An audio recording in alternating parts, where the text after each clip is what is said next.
Right? Let's bring our palms together then. Let us make this veneration to the perfect one, the undefeated one, the unvanquished one, our master, our guide, our teacher. He is the fount of wisdom, the all-knowing one, the all-seeing one. He who proclaimed the path to our liberation. And as we make this mark of reverence, let us also remind ourselves that this is not a mere display of our obeisance or our devotion to him, the Buddha, but this is more so a pledge of allegiance to the Noble Triple Gem, which represents Nibbāna, the path to it, and the practice for it. It is our resolution that we keep steadfast on this path to the ultimate bliss of Nibbāna. So as you gather your thoughts around these sentiments, I invite you to bring your palms together, to chant the Namaskara, to observe the precepts and seek refuge in the Noble Triple Gem before we commence with today's proceedings. Namo tassa bhagavato arahato samma sambuddhassa. Namo tassa bhagavato arahato samma sambuddhassa. Namo tassa bhagavato arahato samma sambuddhassa. Shall we all just take a quick moment to check our phones, in case you might have forgotten to put it on silent.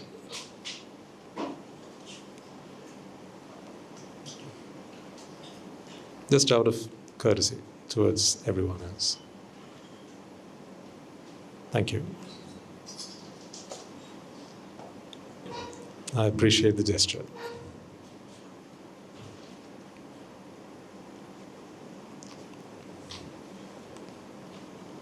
But by the same token, I can guarantee that one phone will ring before the end of the talk. And if it does, what are we supposed to do?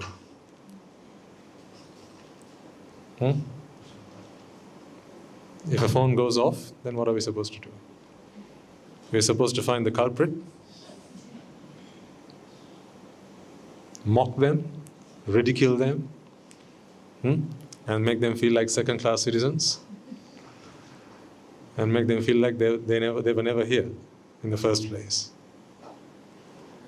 If you were to do that, then sabba sattesu metta sahagatena cetasa viharanang samadhyami makes no sense at all.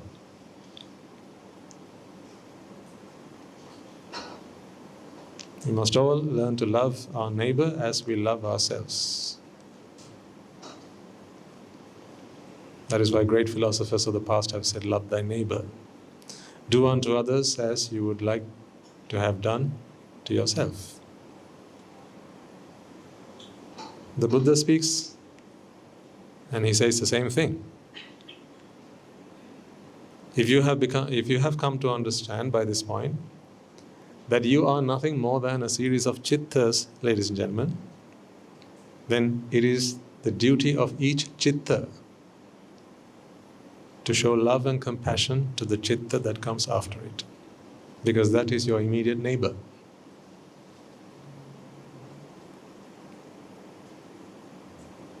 You can interpret your neighbor in many different ways. See, even while you're here in this hall, there are neighbors on either side, aren't there? There are neighbors behind you, neighbors in front of you, neighbors on either side of you. Up and down your street, there are many alleyways and many streets. There are neighbors. So, you can love thy neighbor in more ways than one.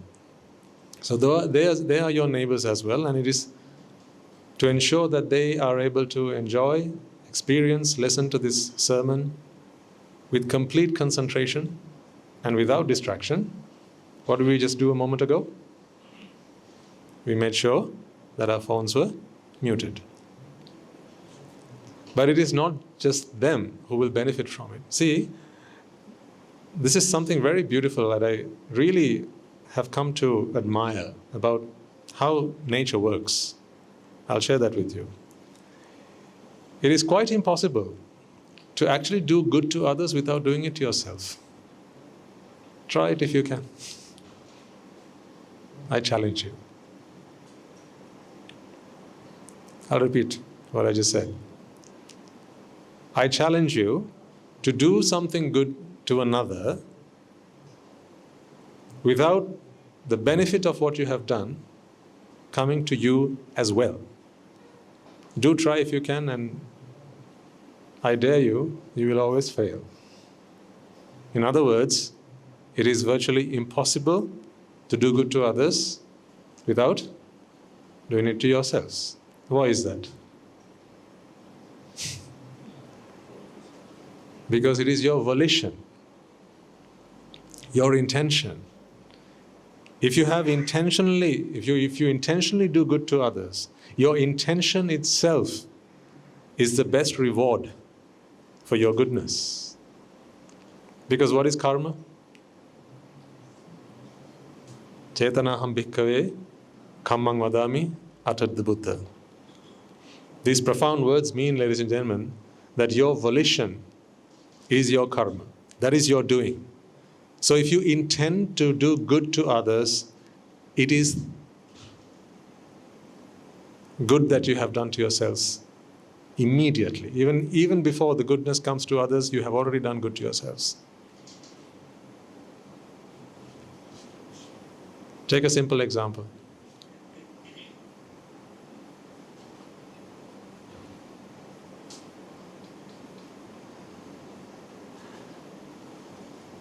I'll take a very simple example, okay? Let's say you're at home, you're tired, you're not really in the mood for cooking anything. Now you open the fridge, see if there's anything that you can have leftovers from the previous night. But you're not really particular about or fussy about eating something new, but you're hungry nevertheless. But you can't be bothered to cook. And as you'd expect, typically, at these times, someone or the other comes and knocks on the door. Just when you don't feel like cooking. And so now you have visitors. So when your visitor arrives, now you have to cook, because you can't treat them with leftovers from the previous night. So now as you cook for them, who else are you cooking for? Yourself.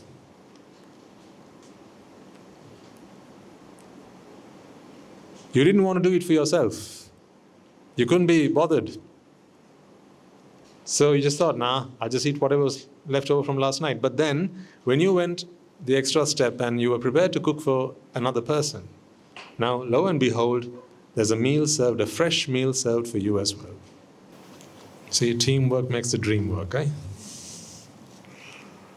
Thank you for your commitment and dedication. So there we go. It's just past 8:30. See, I was right all along. It's called black magic. There are sorcerers among you. Beware. Now the latecomers are wondering, what the heck is he talking about? For that, you'll have to watch the first part of this sermon. We were speculating why the audio wasn't clear. Because the Swami Nwaze was sat here by 1:15, and we wanted to get the sermon going, but the audio setup just wouldn't let us. So we tried switching this on and off, plug-in, unplugging, and our technical team tried to do a few things there, but nothing worked. So then we came to a conclusion, didn't we? Well, I did, and you agreed with me. It was that because we were starting early, the latecomers had done some black magic to make sure that the sermon wouldn't start until they'd arrived. It's just past 8:30 and I rest my case. Anyhow. So where were we? Yes. So we can't do good to others without doing it to ourselves at the same time. There are times when we don't feel our best. We don't feel at our best. Sometimes it's not just us, it's also everyone else in the office, or at least several of them. Sometimes it's not just us, sometimes it's also the people who we live with at home. When no one's really feeling all that jubilant. But then there's always one person who will step forward, who will pick up the challenge, and somehow with great courage and bravery, turn that frown into a smile and try to cheer everyone else up. See, it's very difficult to do that though. Have you tried this? When you're not feeling too good, try to force a smile. Especially if your job didn't depend on it. Because if your job depends on it, then you're in customer services or something like that, and the next customer walks in through the gate doors, you have to smile, right? That's part of the job. But if there's no obligation to do so, just imagine that kind of situation. There's no obligation to do so. But you still, out of benevolence towards everyone else, you somehow force that smile put on your face. It's very difficult to do. Because there's so much inertia. It's very difficult to do. But then, once you've done it, it's done. Once you've done it, it's done. Try this thing out the next time you find yourself in that sort of situation.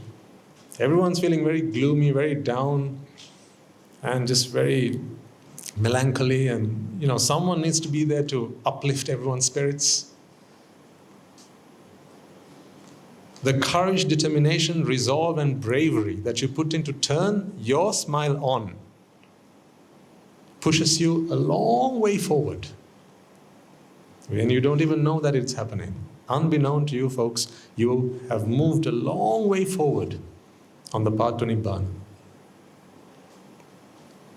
Because to muster up all that courage and to do it on everyone's behalf, it really takes a great human being.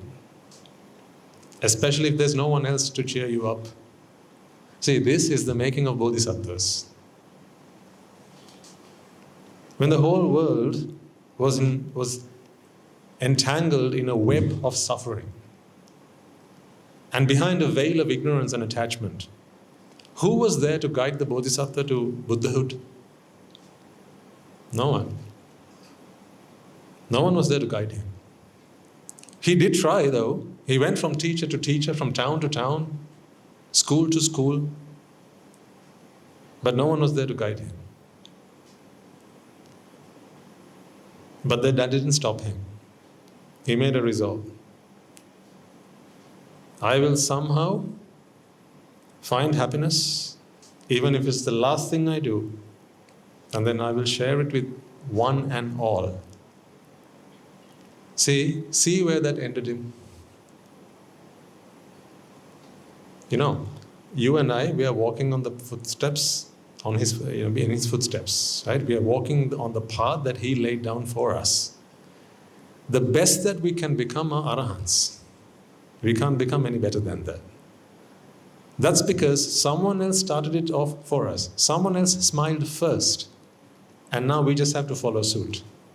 But then for those individuals who are prepared to do that on their own, when no one else is smiling with them or for them, or no one else is there to motivate them, to inspire them, to pick them up, and they have to do it themselves and by themselves, do you see where they end up? Not as arahants, but as supreme Buddhas. That's what I mean. It's impossible to do good to others without such good happening to yourself at the same time. believe in that. I want you all to believe in that. This is the truth.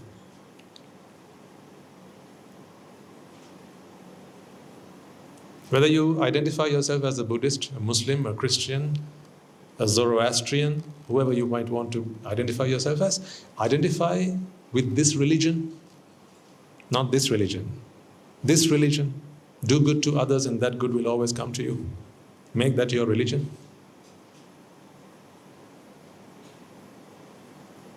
And life will always be good to you. Nature will always be good to you. Make that your religion if you don't have one. For the atheists among you, for those who are non-Buddhists, non-Muslims, non-Christians, right? None this, none that, nothing.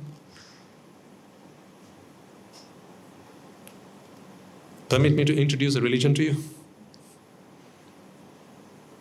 Make that your religion. Do good to others and good shall come to you. Then you need not be anyone's follower.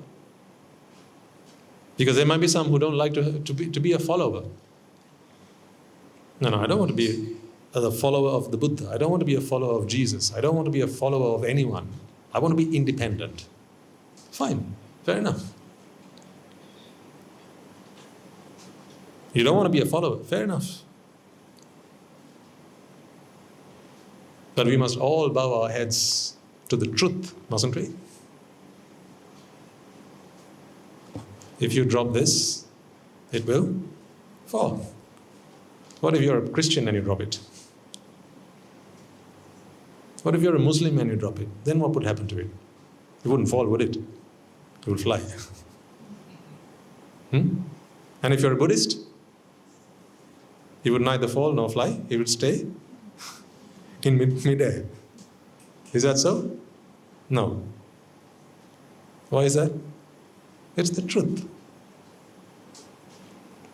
It's the truth.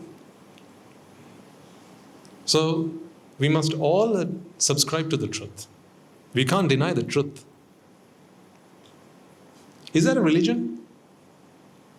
If I drop this, this would fall. What religion is that? Are you thinking physics? Is that a religion?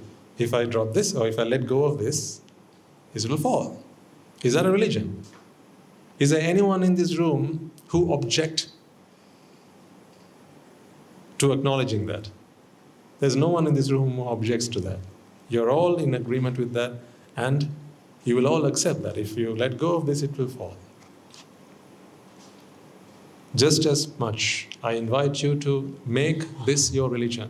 If you do good to others, then good will come to you. If you can live by that and that alone, ladies and gentlemen, miracles will begin to happen in your life. Then you might ask me this question. So Swaminatha, then why is it that bad things happen to me?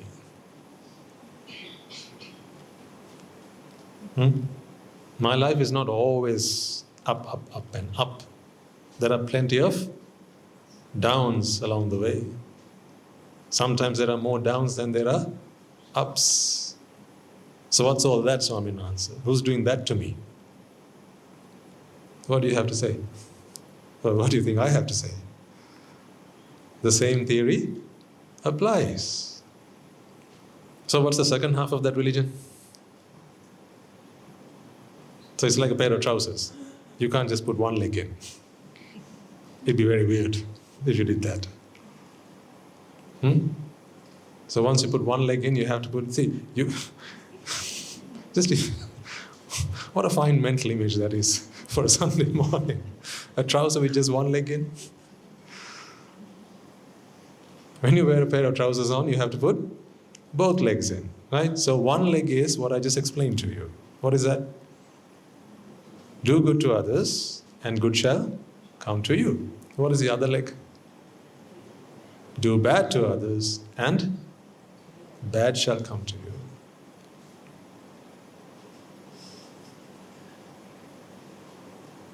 If you can do nothing else, nothing more, live by that philosophy. and I'm prepared to call you a good Buddhist.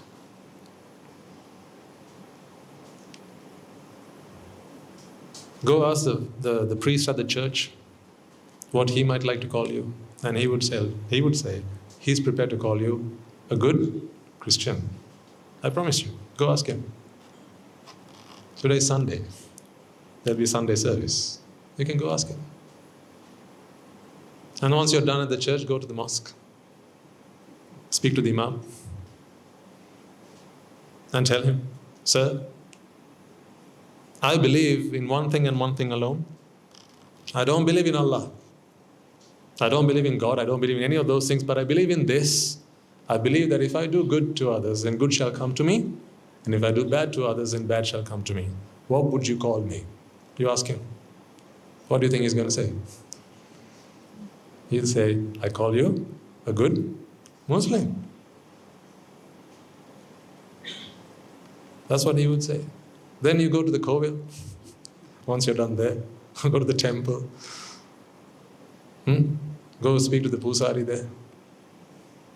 And tell him, I don't believe in this Vishnu stuff and this Shiva stuff and Ganesh stuff. I don't believe in any of that. You keep your Ganesh. You keep your Shiva. I don't believe in any of that. But I believe in this, you tell him. Tell him, I believe that if I do good to others, then good shall come to me. And if I do bad to others, bad shall come to me. What do you think of me? And then he will tell you that he thinks that you are a good Hindu. What do you get when you put all of that together? A good Muslim, a good Christian, a good Hindu, and a good Buddhist. When you put all that together, what do you think you get? You get a good human being. That's what you get. That's what you get. Can I ask you a question? You know what's coming. See, you know me too well now. Are you a good Buddhist? Are you a good Christian? Are you a good Muslim? Are you a good Hindu? Or are you a good human being? What are you?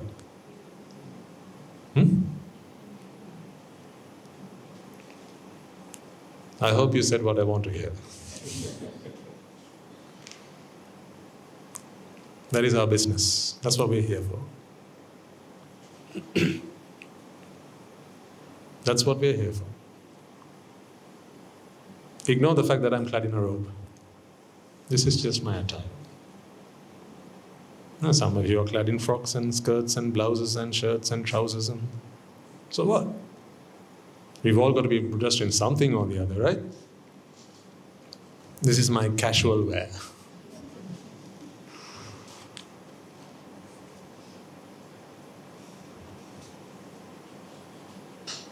But just think of this as something I do for convenience. It's just my dress for convenience. When I was a layman, I used to wear my sarong. At home, I only used to wear it at home while I was in Sri Lanka. But then when we first went to the UK, I wanted to make a statement.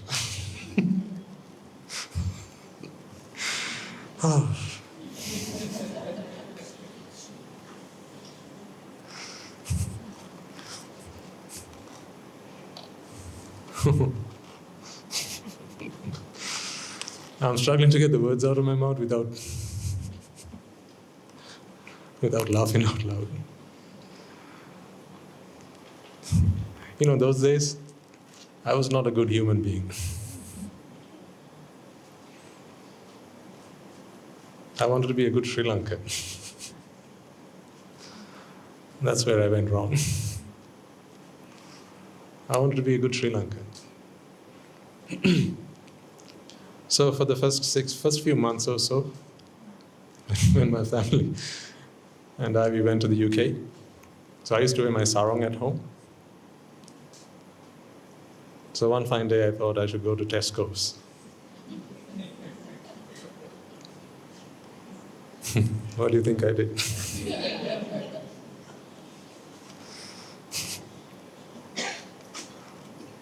I want to make a statement. I want to tell the world who I was.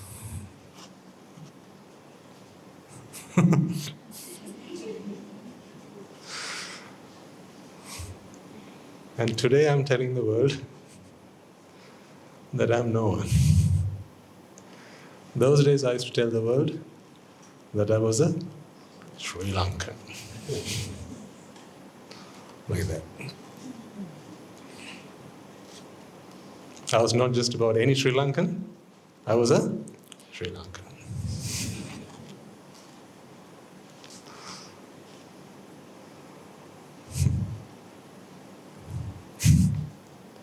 It's funny, isn't it? The funniest things in life are when you look back at yourself and you see what a donkey you used to be. What a fool you used to be. Oh, I have learned so many lessons from my past. Every day I learn lessons from yesterday. Today I wish I had this wisdom yesterday. So my life is never constant. It's always changing. Otherwise, what good is it for me to be a monk if I wasn't constantly changing? I have to keep on changing until I become perfect. But those days I didn't used to be like that. I was fixed. I'm a Sri Lankan. I'm a good Sri Lankan. So wherever I used to go, I had to talk about Sri Lankan things and how patriotic I was.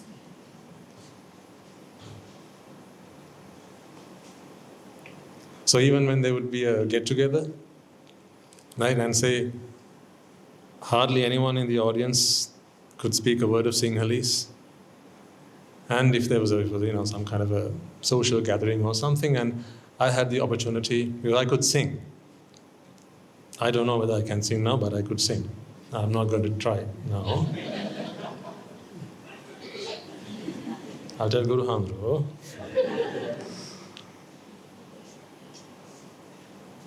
So I could sing back then. So it didn't matter to me who was in the audience. If they gave me the mic, I would come in my sarong and I would sing Amaradeha. Because he was my favorite artist. I was very patriotic back then. See, today I realize what a fool I was.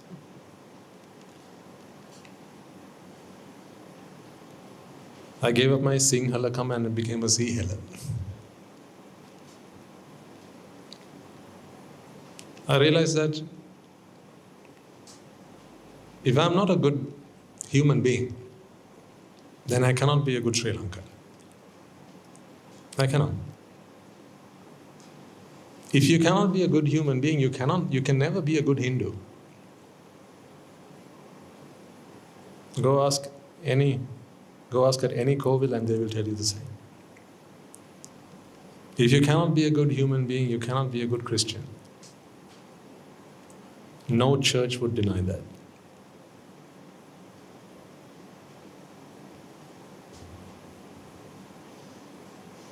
Because all these religions, what they want to do, these philosophers, what they want to do, by exposing the Dhamma, giving these expositions, what they want to do is to put humanity back into the hearts and minds and souls of human beings. It's not lost. You could not have become human if you had lost it.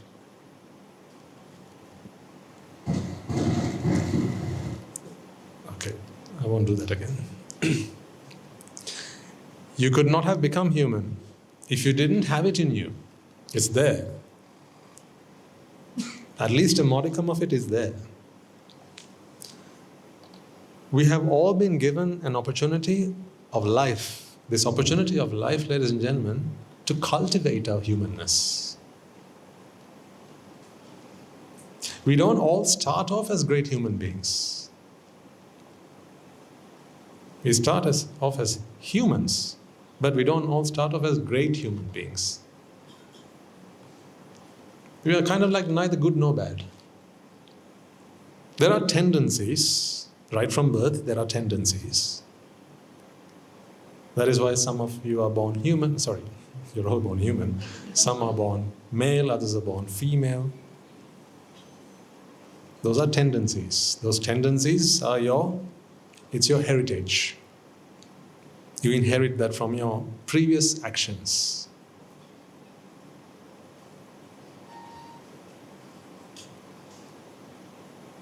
And then from the moment you set foot on this earth and you open your eyes for the first time, and you see your loving mother, your father, and you breathe in that first breath of air, fresh air, and you see the first ray of sunlight. From there on starts the clock. It's a gift. You are presented with a gift to cultivate humanness. Good human values. So we try going to school for the first 13 years of our life and figure out whether we can learn it there. Some of it, yes, we learn at school. But then school is not always what we expect it to be. I don't think your parents expected that you would learn everything you did at school when they sent you to school.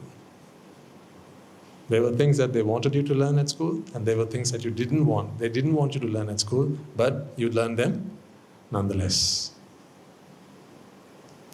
But then such is the same everywhere. Society teaches you a few lessons. As you walk on the street, you learn a few lessons. You spend time with your friends, you learn a few lessons about humanness, what it means to be human. Then you ask around and you ask people, what else should I be doing? And then someone says, dear child, you are a Christian. We will all have had that experience at some point or the other. I will share with you my first experience of this. It's quite funny, actually.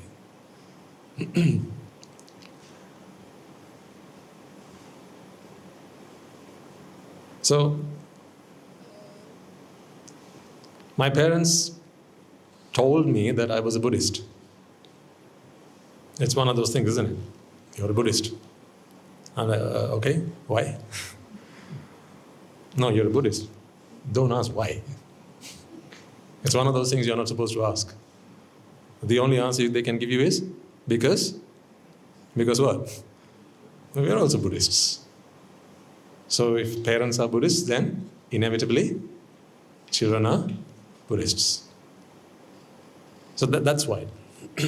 I really don't know how it works in like families where the two parents are of different religions. I mean, it must be amazing how they work it out, right? Whether the children are going to be Buddhists or Muslims or Christians or Hindus, or like, a Buddhist by day, a Christian by night. Who knows? I've not found myself in that particular situation, but I expect it must be quite interesting. I'm very inquisitive as to how you work that out. Do you flip a coin, or I don't know, just get the kid to, draw drafts or something? How does it work out? Or is it the one who has the louder voice at home, and then it gets decided? I don't know. There must be some logic behind it. It's still an unanswered question for me. So anyhow, they told me that I was a Buddhist. I didn't know what it meant to be a Buddhist, but it's just one of those things I had to say when people asked me. So from a very young age, I was in a country where there were hardly any Buddhists. Actually, when I was very young, I went to a school, and that school was a Catholic school. So I learned all the hymns.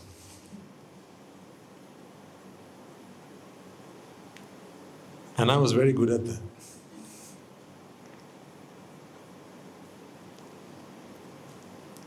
So when we had singing competitions and so on, I sang out my love for God and how Jesus was our Savior and all that. I really enjoyed that. In fact, my music teacher, she was a devout Catholic.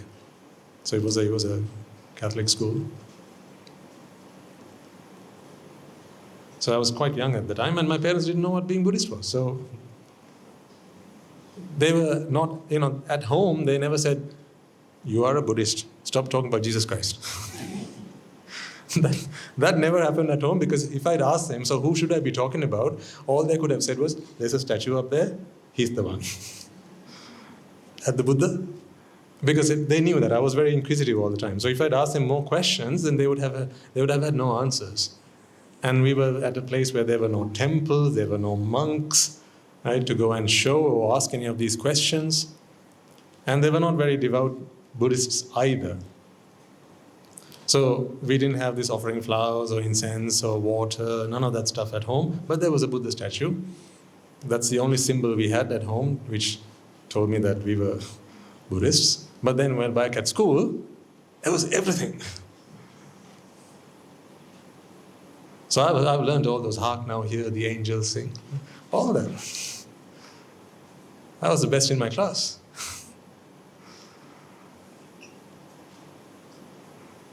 So fast forward many years, back in Sri Lanka, that's where the funny stuff happens. So when I went to school here, again that was a Catholic school. So then there's some connection. I don't know what it is. But I went to a Catholic school, first time back in Sri Lanka, before I went on to, before I changed schools. So the first school I went to, they asked me this question in Sinhalese. They asked me, "Agamed?"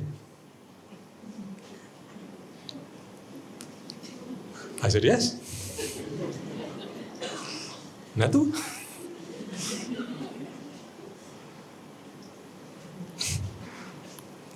So for the non-native Sinhalese speakers in the audience, Agama is religion. So the question that was asked of me was, "Agamed?" To me that meant, "Do you have religion?" I said, "Yep, all of it." So full of it. So then they accepted me. I was so lovingly accepted. Because little did I know that meant whether you were a Christian. So I said, "Yes." I thought that was, do you have a religion? So there can only be two choices, right? Two options. Either you are religious or you're non-religious. I didn't want to say that I was non-religious, not after singing all those hymns and right, after having committed and devoted myself to God.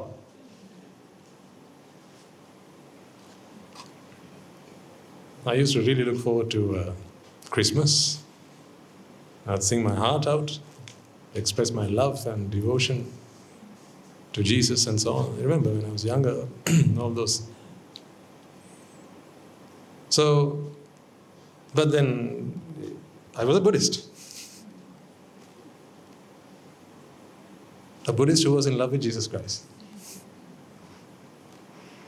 So then they asked me whether I was Agame. I said, "Yes." And that went on like that for a few years. Then one fine day, there was a form that we had to fill in for something or the other. And then on that form, it had this question, Agama. So what is your religion? To which I replied, "Yes."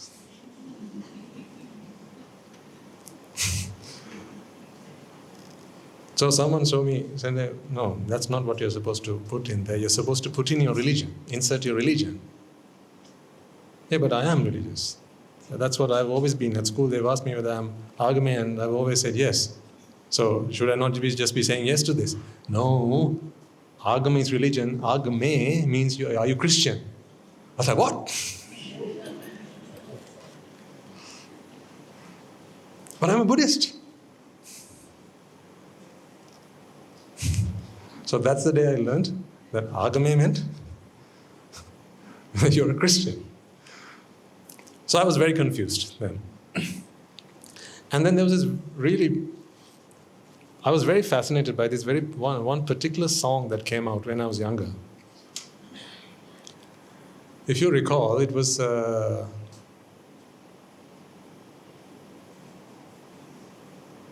many of you might have heard that song. It goes something like this. No, I'm not going to sing it.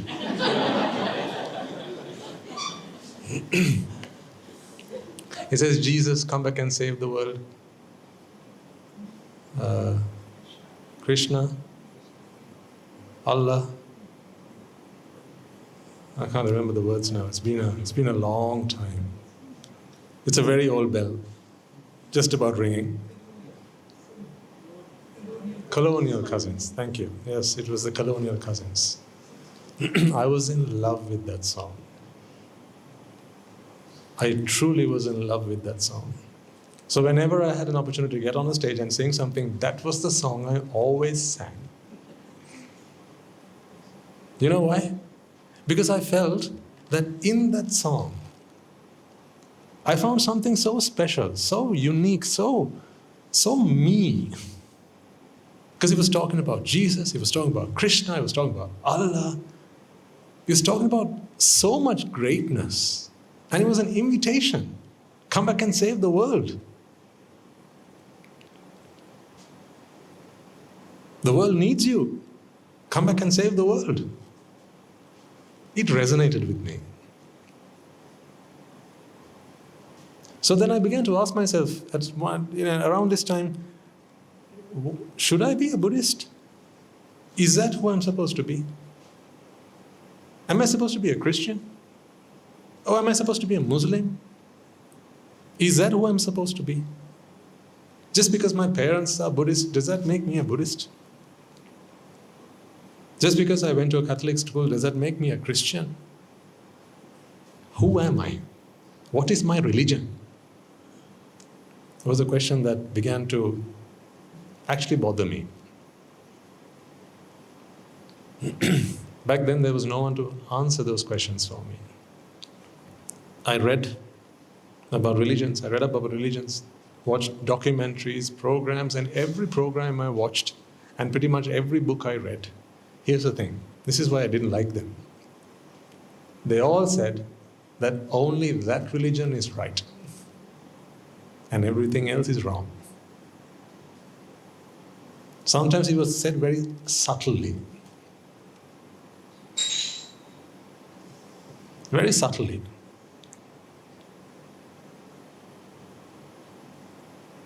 I don't mean the actual scriptures, not the holy scriptures. I mean books that people had written. People who couldn't understand what those religions actually meant.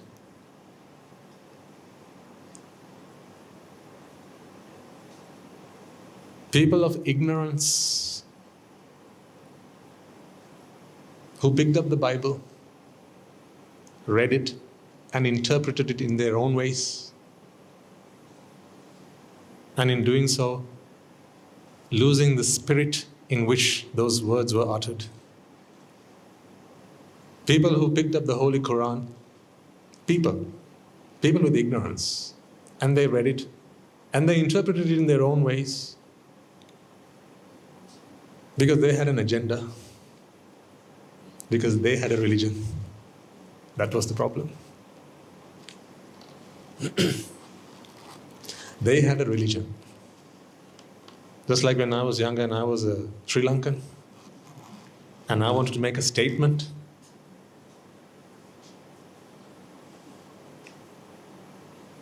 But I didn't like reading those books, but I loved that song.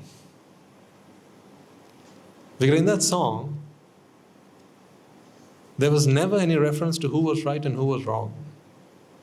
It was a bold, grand, all-encompassing invitation. It said, humanity needs you. That's what it said. That's why I like that song. So then when I wanted to find out what those religions were, who those leaders, who those religious people are, who those philosophers are. I took their books and started reading them, written by worldly beings, just average human beings. And I was soon very, very disappointed. So I gave up on that quest. And I thought to myself, perhaps one day, when the stars align, one day, perhaps someone will come and teach me. Perhaps one day I will find a teacher. One day I will see the truth. But that didn't happen for many years. So for many years, I just told myself that I was a Buddhist. If anyone would ask me, I said I was a Buddhist. If there was a form to fill, I said I was a Buddhist. But I didn't know what being Buddhist was all about. If you would ask me whether I was a Christian, I would have said, yeah, whichever, just fill it in. Because I wasn't prepared to believe or accept that those religions talked about separation or segregation. I didn't like to believe that. That didn't make sense to me. If all those philosophers come and speak the truth, how can the truth be divisive? Don't you understand? Don't you think so, folks? How can the truth be divisive? Only a lie can divide. What breaks up a friendship? A lie. What forms friendships? The truth. So if something's divisive, it has to be what? Has to be a lie. Take any community. If there's some force, some power, something that divides that community up, then there are lies spreading among them. If there is some force, some energy, some power that's uniting that community, I tell you this, someone's there spreading the truth. Or the truth is in the air. Think about these words as you listen to them.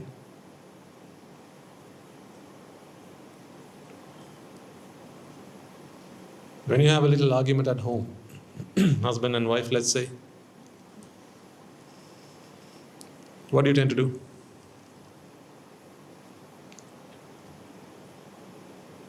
You tend to, first of all, you go and try and consult an adult, maybe a parent. And typically what do they say? Or at least what are they supposed to say? Set aside your differences. Be grateful. Appreciate the other person. It shouldn't matter which parent you go to, whether it is the girl's parents or the boy's parents, right? Whoever you go to, their teaching must be the same.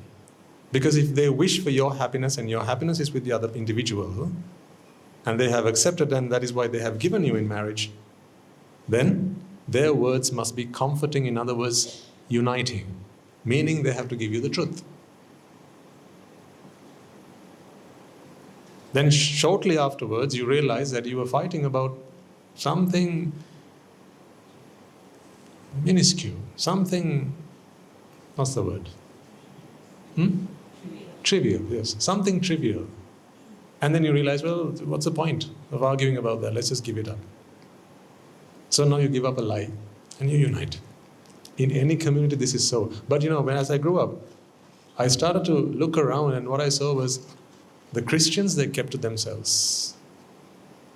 I don't speak, this is not a generalized statement. I mean, that is what I saw growing up. The Christians, they kept to themselves. The Buddhists, they kept to themselves. The Muslims, they kept to themselves. In fact, when a man of one religion sees a man of another religion, they actually identify them as a man of another religion. Something was wrong. I couldn't see it that way. I wasn't prepared to see it that way, but those were all the views that were planted in my mind. So, if all these religious leaders, they've come into this world, their philosophy is one of unity, how come when I see someone of a different religion, I identify them as someone who's different to me? That makes no sense. If the message is of unity, then how come when I see a man of another religion, I identify them as a man of another religion?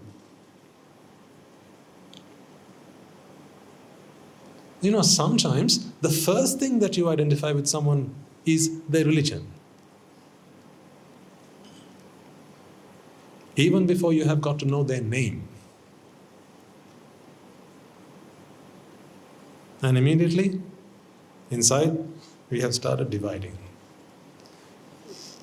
This is why, in a lot of places today, in companies, workplaces, corporates, they don't even like to talk about religion.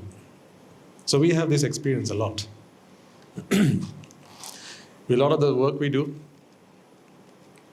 social work to help people to heal their hearts and mend their minds and so on. When we approach organizations, corporates and so on, because they have these CSR initiatives and all that, right? So when we approach them and they see us walking in robes, they say, nah, Swaminathan, no. Thank you for visiting us, but sorry, we can't help you. I say, why? Why can't you help me? Because you're Buddhist.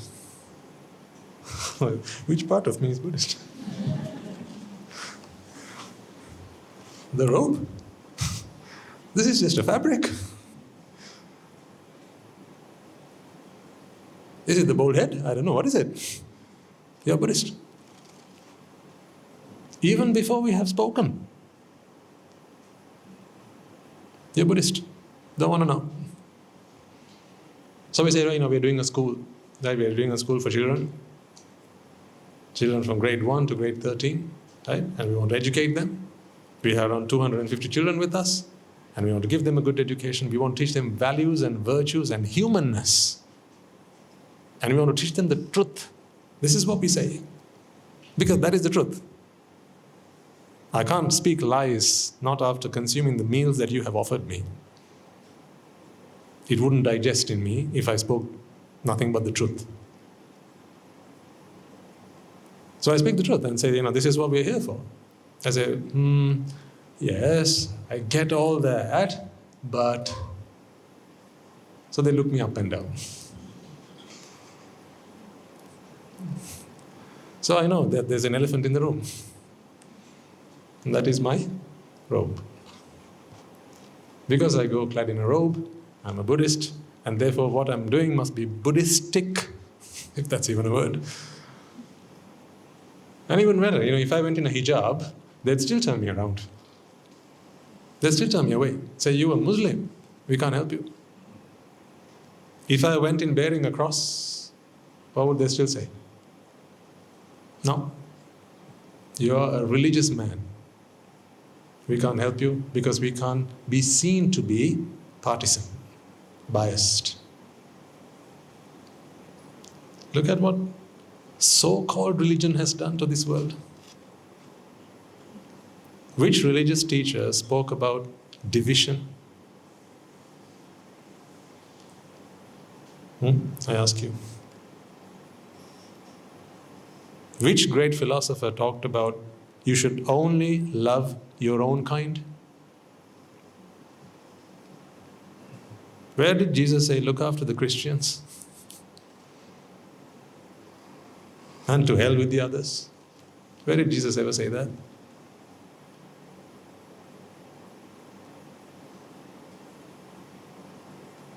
People have completely misinterpreted certain things. Now, the other day someone told me,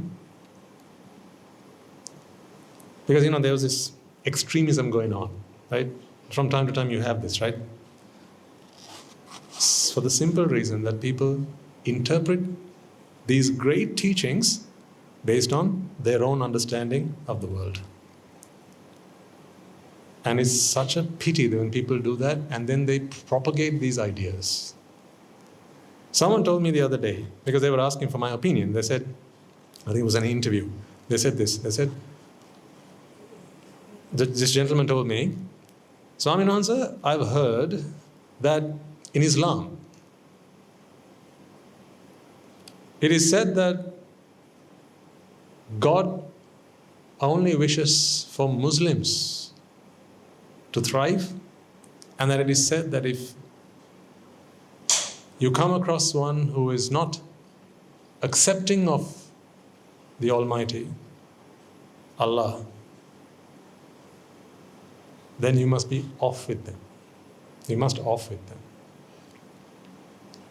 And he goes on to say, and it is this, and this is the reason why there is extremism, so-called extremism around this world, where people go on killing in the name of religion.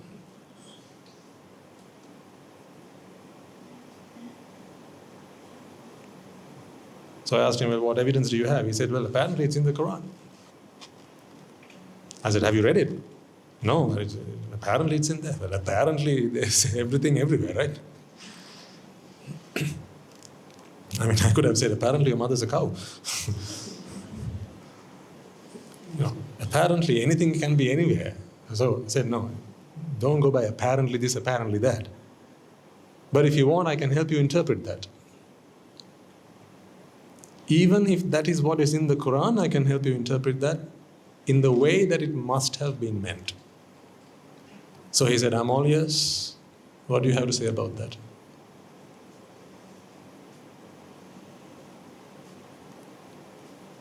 If you believe that martyrdom, killing in the name of religion,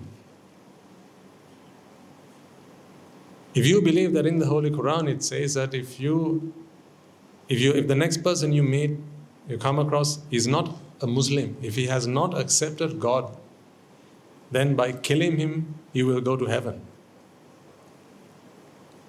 Then you have missed the trick.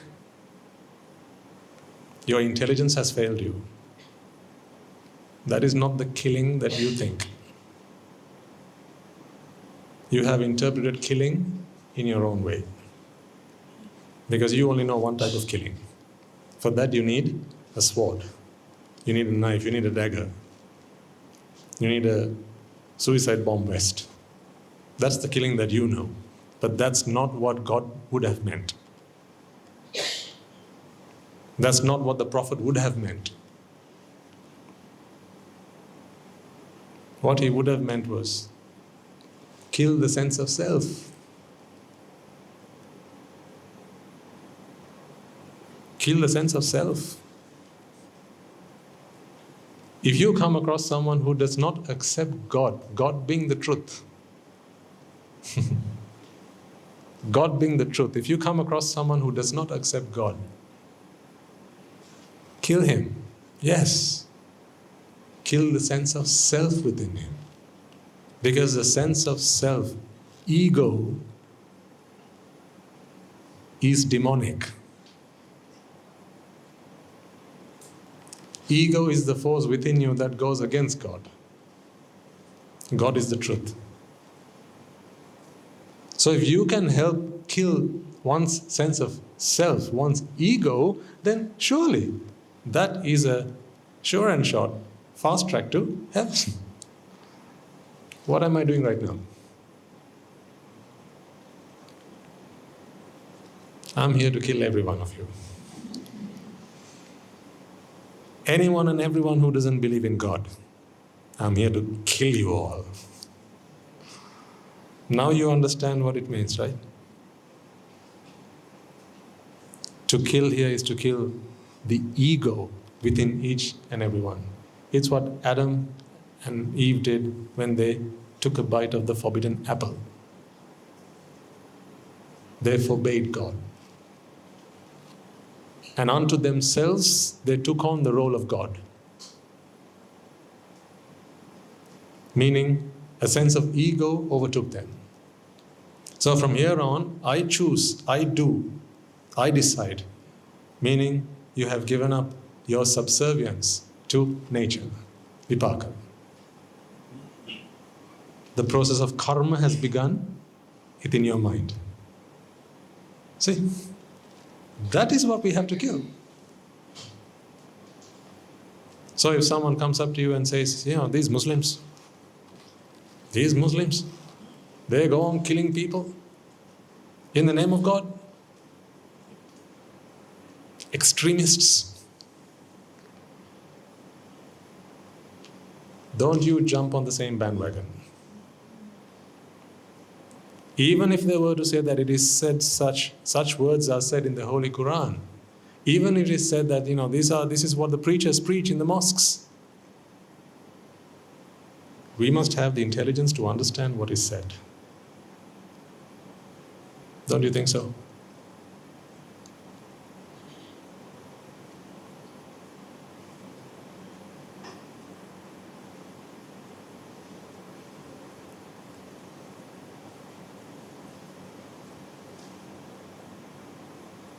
So that is what the Quran says. Yes, that's what I'm here to do. I'm here to kill you all. I'm here to kill your sense of ego. Because once your sense of ego, sense of self is killed, now you become nature. If that is not an arahant, then who is? An arahant is someone who has completely surrendered, completely subservient to nature, to the truth. So, what do you take from all this, ladies and gentlemen? What is the gist of all this? Religion was never meant to divide. In fact, none of those leaders, none of those preachers, none of those philosophers came into this world to preach a religion. They came into this world to teach a philosophy. A philosophy is a way of life, a way of thought, a way of thinking. That is what they came to teach. But then it was taught just like, laying swirls before swine. It was taught to people with ignorance and attachment, unfortunately. So people of ignorance who always want to segregate themselves, separate themselves, and identify themselves as unique, either individuals or as unique communities, that's what people want to do, right? We are blacks, they are whites. We are Asians, they are Caucasians. That's what people want to do. We are Sri Lankan. Not just any Sri Lankan, Sri Lankans. We are the Indians and they are the Pakistanis. See? We are the Asians and they are the Europeans.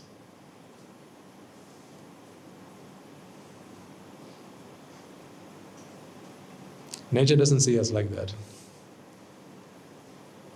Nature never saw us like that.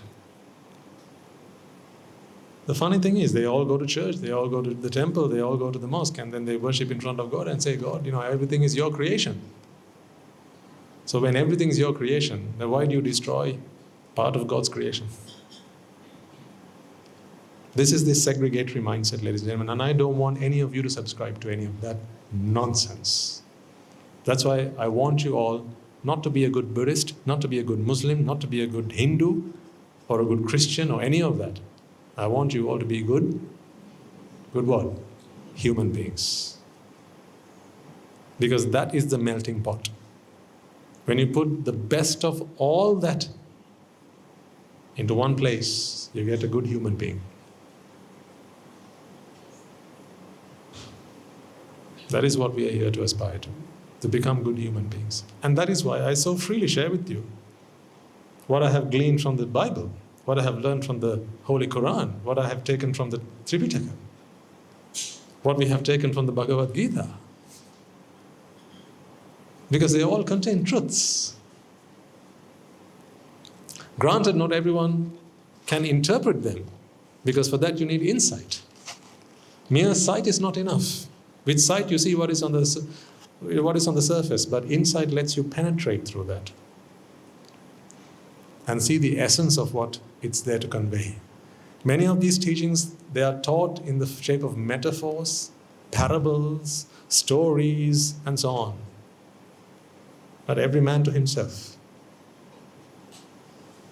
The expectation is that those words are laying in front of people who have the sense of intelligence, wisdom, and insight to interpret and understand them. So, if you have ever felt that there are these holy books and holy scriptures, or there are religions that promote division, segregation, separatism, extremism, I disagree. It is not the teaching that does that. The philosophies don't do that.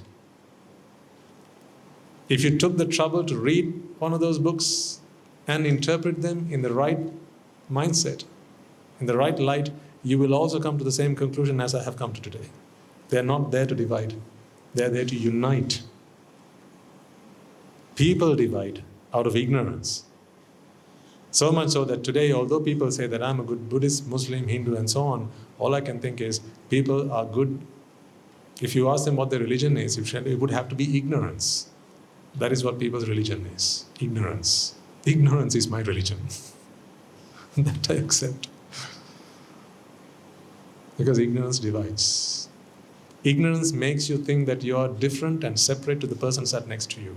That's what ignorance does. Ignorance makes you think that you have to identify yourself as a separate individual. But there is nothing out there that helps you do that. So the mind goes into a state of vexation. The mind gets really bothered and really troubled. So when the mind goes into a state of vexation, now the mind has to conjure up a sense of identity all by itself. And it does that. It does that masterfully, so well that you are fooled by what your mind does to you. That's why the mind is a great sorcerer. It's a wizard. And it does it so well that you don't even know it's happening. See, until you came along and started to listen to these talks, did you ever question your sense of identity? Whether it was valid? No, right? I have come across individuals who question their sense of gender or their gender identity. I have met people like that. They're born into a male body, but they feel that they're not. They're not at peace with that. They say, inside of me, I feel like I'm a female. And then I have met the opposite as well. Females who feel like they should have been born into a male's body. I have come across individuals like that. I've had friends like that.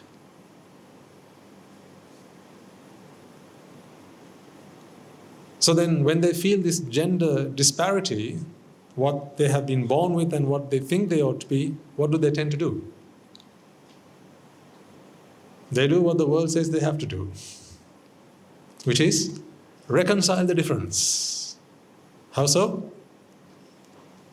That's what knives are made for. Cut, cut, cut, cut, cut. So you cut parts and chop parts and slice parts, and you fix them up. And you say, happy now?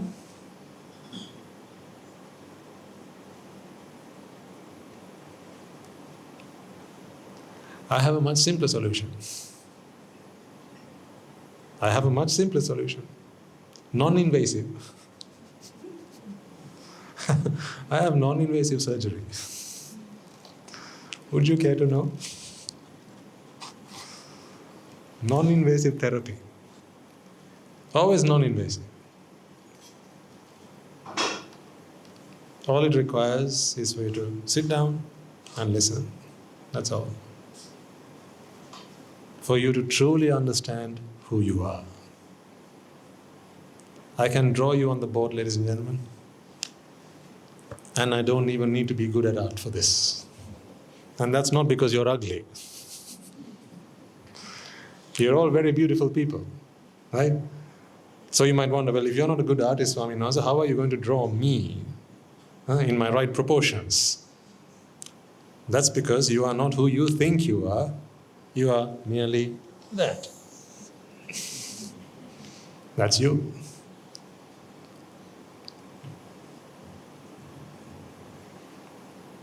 I just need to have a little bit of symmetry, that's all. As long as I have a bit of symmetry, and I can draw you and say, this is you. This is you, madam, and you, madam, and you, sir, you, sir, you, sir. This is all of you. This is the truth.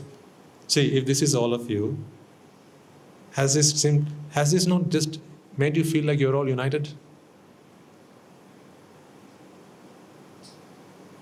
If you accept what I have just shared with you, if you accept that this is you, now what differences exist between each other?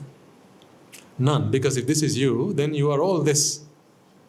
In this regard, you're all the same.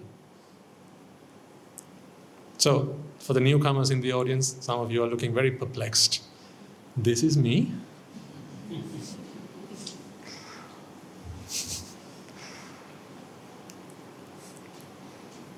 What is this? A citta, consciousness. This is you. This is what you feel, this is what you experience. This is your mind. Your body is merely a vehicle.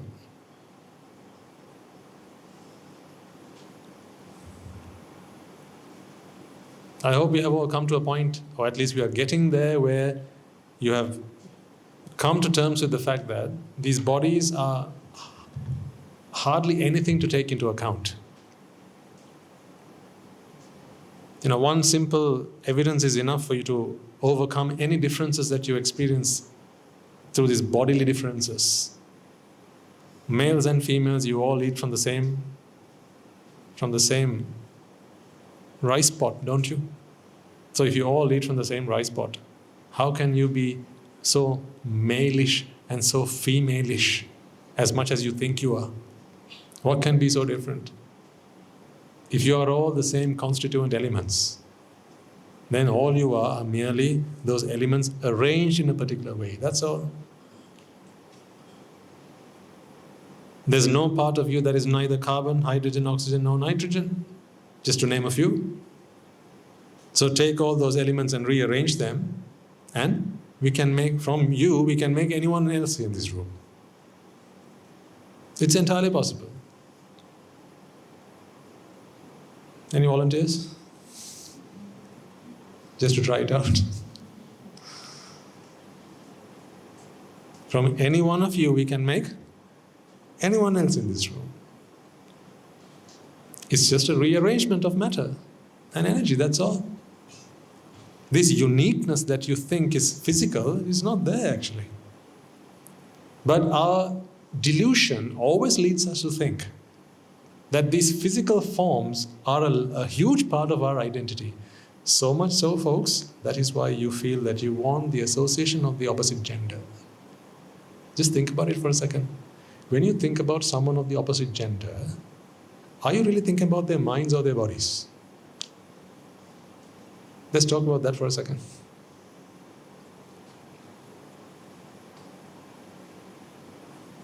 When you think of someone of the opposite gender, are you thinking about their minds or their bodies?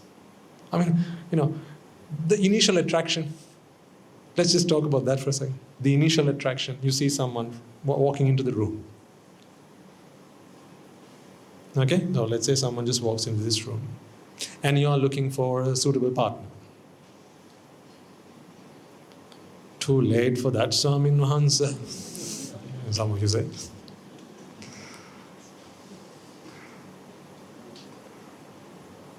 Let's just assume, right? You're looking for a suitable partner.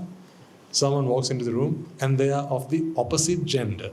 Okay? What aspect of them have you studied to come to that conclusion? Mind or body? Okay, say out loud. And embarrass yourself as you say it out loud. Once again. Body.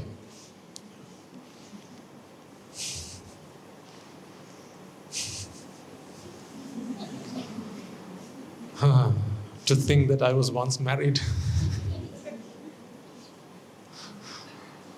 That's why I say, nothing makes me laugh more than my own past and your present. Sorry, what was that? So did something just slip out of my tongue?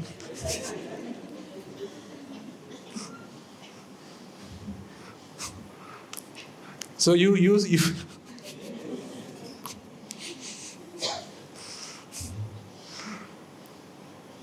what is that initial attraction? What draws that initial attraction? Mind or body? Body.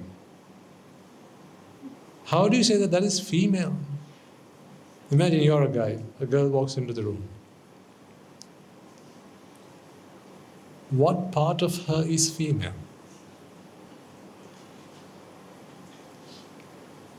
You may say, her shape is female. Okay, let's take a man and shape him like that. Haven't you seen men with man boobs? Then. And then sometimes they go to surgery. Why? Because it's not manly. Don't underestimate this. This is a curse, ladies and gentlemen, and it has taken over the entire human race. People are far more interested about their mental, psychological cultivation about their physical appearances.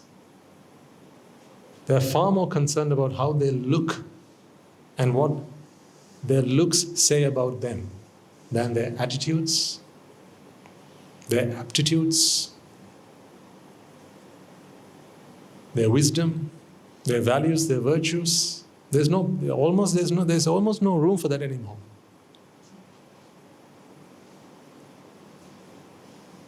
So that's what I mean.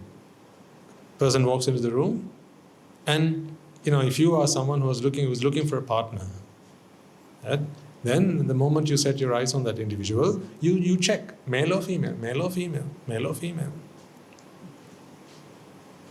Like those apps they used to have, I don't know if they have it anymore, you can swipe, right? This takes me back a long, I've never used them. I would never lie on this seat. I have never used them, but I know that people do, and apparently you can just swipe. No, don't like that one. I like that one. What do you look at? What are all these apps based on? What do they make their money off of? Starts with I, ends in E. What do they make their money off of? Your ignorance. What is your religion?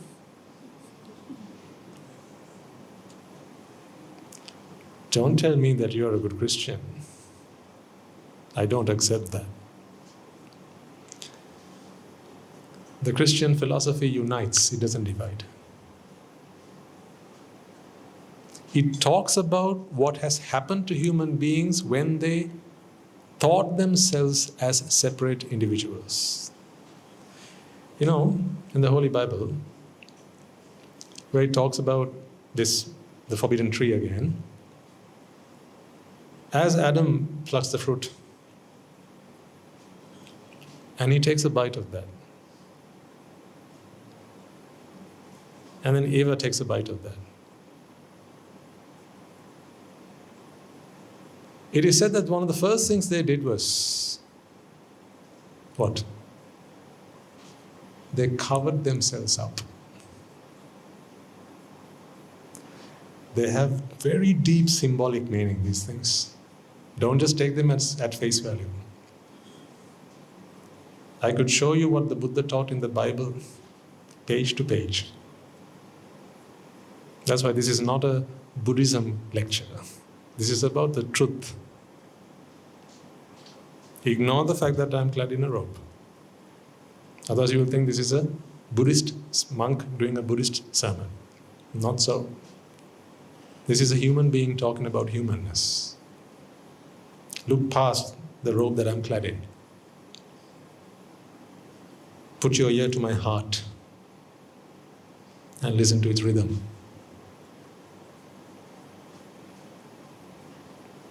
Don't just look at my robe.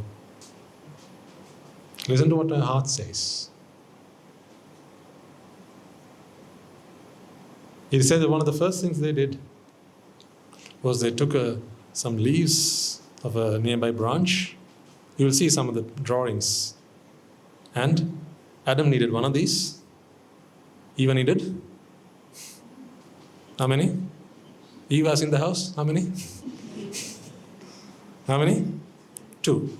No, only 2. So Adam needed one to go just under his belly.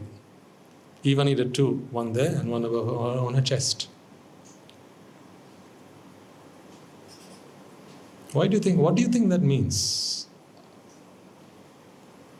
For someone who just reads it literally, it looks like, okay, so now they're man and woman and so on. But if you drill down and start to figure out what the deeper, more profound meaning is, that's when they started to identify themselves as man and woman. You know, until then, not even that division existed.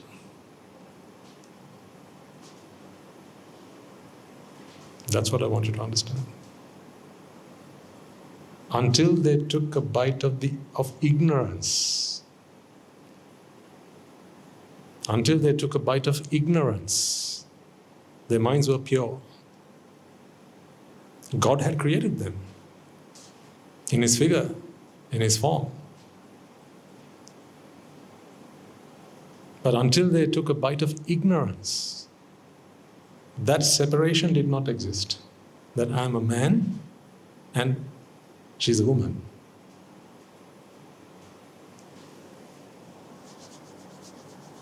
This is all there was. What? Chitta, consciousness.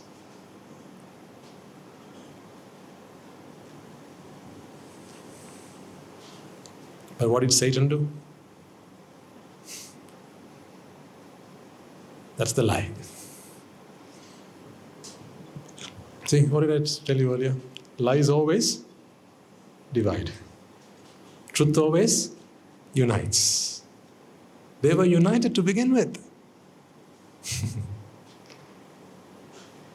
And then an evil associate, an ignoble friend, not a noble friend, Asat Purusha. They got into the association of an ignoble friend. You can't call them friends really. And they uttered a lie. They said, you need to become someone. You need to have a sense of identity. Be someone. Haven't we heard these words a million times from our parents and teachers and adults growing up? You've got to become someone. I had to become a Sri Lankan when I was younger. And look where that got me. To Tesco's in a sarong.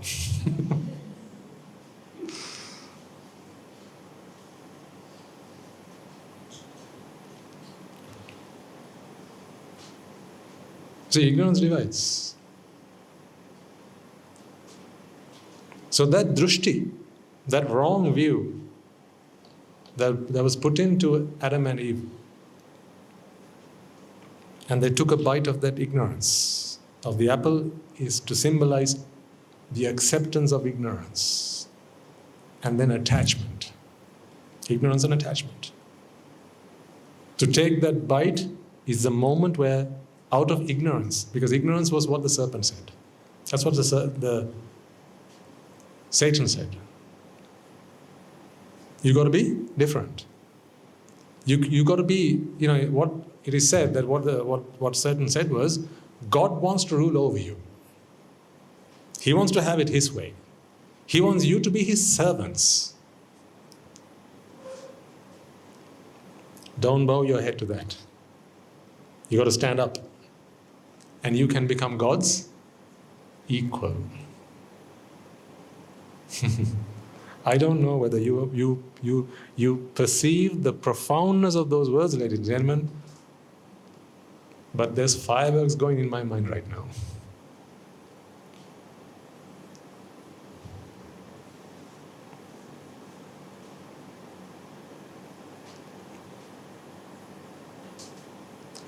There's a nice Spanish saying. So I've been learning a bit of Spanish to take the Dhamma to the Spanish world.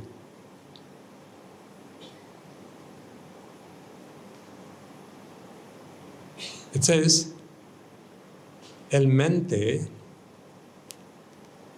es buen sirviente. It means the mind is a good servant. Pero un mal maestro, but a bad master. It's a Spanish saying. The mind is a good servant, but a poor master. So true.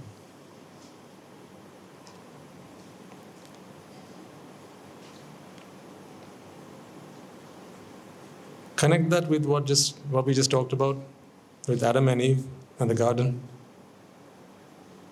See, they were servants. They were servants of God. In other words, they were merely consuming vipakas. That is to be a servant, to consume vipaka. Meaning they were, in Buddhistic terms, arahants. Mere consciousness. Because who is an arahant? An arahant is a servant of nature. The Buddha is the greatest servant of nature. So much so that he has become nature. That is why there's a Buddha nature within each and every one of you. Your vipakas are constantly drawn to you.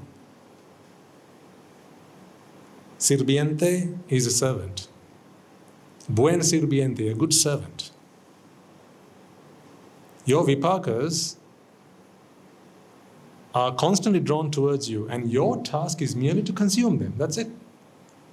Eat what you have been served. That is what consciousness does. When the I comes into contact with an object, consciousness is born. So the I coming into contact with an object is vipaka being served. And as vipaka is being served, consciousness is born. See, this is a servant. Do you see the servant? That is you. This is the servant. Now I'm drawing references from many different places. So this requires some recollection from previous talks we've had, right? So I'm bringing things together here. So this might not make a whole lot of sense to first-timers. But I'm bringing lots of pieces together. And if you haven't heard some of the fundamental stuff, then I invite you to listen to the past talks as well. But you know that within each and every one of us, we have a vipaka process, right? Vipaka is where our karmas bear fruit. Right? These are the fruits of your previous karmas. So these vipakas come in the shape of sights, come on, sounds, smells, taste, touch, and thoughts. Thoughts that you have. Not thoughts of lust, anger, greed, not those thoughts. That's karma. But thoughts, like when I say, think of this, now you're thinking of this. That thought is a vipaka. Those thoughts are equanimous. They are neither desirous, nor are they aversion. Nor are they with aversion. Neither desire nor aversion. They're just equanimous. So when the Buddha thinks, for instance, those are thoughts. Sight, sounds, smells, taste, touch, and thoughts, or other thought objects, things that come to mind. When these things come into contact with your faculties, which faculties? Faculty of science, faculty of law, faculty of math, those faculties? Art faculties, no? Which faculties? Sights with eye, sound with ear, smell with tongue. What's that smell? Yes. Taste with? No, smell with. I was just checking whether you're awake. Smell with nose, taste with tongue, touch with body, and this is the mind itself. So even when none of these are operational, the mind can still draw thoughts. So when your memories come forth, that's your mind working with thoughts. Even when these things are non-functional, this will still operate. So anyhow, these are the 6 objects and these are the 6 faculties. What happens when they come in contact with each other? Do they come in contact with each other first of all? Do they? Come here, I'll slap you, just to check. Don't they come into contact with each other? Of course they do. That's what always happens. That's what you call life. That is life. C'est la vie. This is life. Life is this.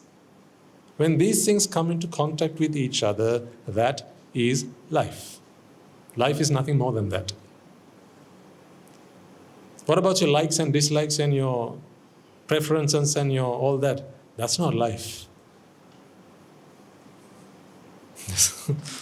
There's a word for that, I'm not going to say it.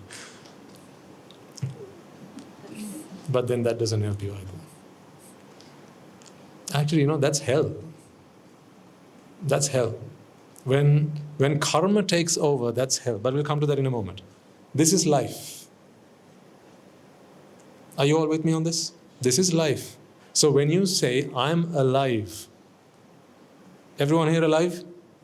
Yes, sure? How do you know? Because they haven't taken my funeral yet? How do you know you're still alive?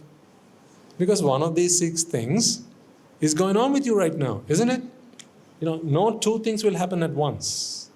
Although it might seem like they're happening together, like as you're listening to this, you're also feeling your feet touching the floor. It's not both happening at the same time. No 2 things can happen concurrently. They happen immediately one after the other. But so fast that it seems like it's all happening all at once. Okay? There can only be one thought or one chitta at any given moment. So we are going back a little bit to the basics, right? Brushing up. Just a quick whistle-stop tour of some of the things we've talked about in the past. But this is good stuff because I see a few newcomers in the audience as well. I'm talking about Adam and Eve, and you're probably thinking, whoa, I thought this was the temple, not the church. But the thing is this, these are the first steps, and then we progress, and we progress, and we progress, and we progress, and it comes to a point where you realize, good heavens, it's all the same stuff. See, when you start, you think, right, I'm a Buddhist, so I have to learn what the Buddha taught. And when Jesus starts to speak,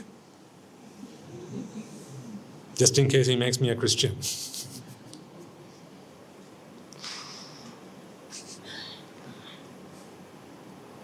Nonsense. But you realize it's nonsense after you start making sense of this. When this is nonsense, that is nonsense. That's the thing. When this makes no sense to you, that makes no sense to you. When this makes sense to you, now you are all of that at once. What? Good Christian, good Buddhist, good Hindu, good Muslim. All that at once. Altogether a good human being. So to become a good human being, this is the stuff you need to learn. This is not Buddhism. May I emphasize that once again? This is not Buddhism.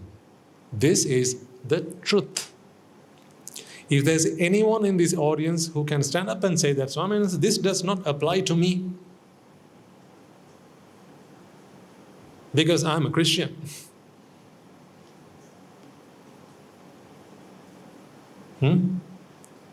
If there's anyone who can stand up and say, I'm of another religion, so this does not apply to me, then you have completely lost the plot. You have misunderstood what I have tried to explain to you, or you're like what I used to be, a good Sri Lankan.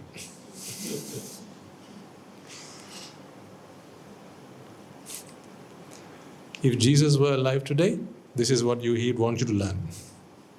That much I can say without a shadow of a doubt. I promise you that, folks. If what I say is wrong, right, and this is blasphemy, may I forever be forbidden from the gates of heaven. If that is blasphemy, what I have just uttered, if Jesus were here today, this is the stuff he would want you to learn. If that is blasphemy, may I forever be forbidden from entering the gates of heaven. There, I've said it. Then you must understand with what confidence I speak. This is the truth and nothing but the truth. It is not the truth just because the Buddha taught it. It is the truth because it is the truth. Right, once again, how do you know you're alive? One of these 6 things is happening with you right now. How might you know that you're dead? Well, how can we know we are dead, Swami, when we are dead? Well, exactly. Why don't you know that you're dead? When you're dead, why don't you know you're dead? That's the question. That's a good question, actually. When you're dead, why don't you know that you're dead? Exactly, because there's no consciousness. To know anything, what must you have? Consciousness. What is to know? To be conscious. So if you don't know, then you're unconscious. So there's no consciousness. So when any of these 6 things is going on with you, that is consciousness in operation. So much so that the whole purpose of consciousness, listen to this and listen intently and carefully. This is good stuff, folks. This is really good stuff, if I might say so myself.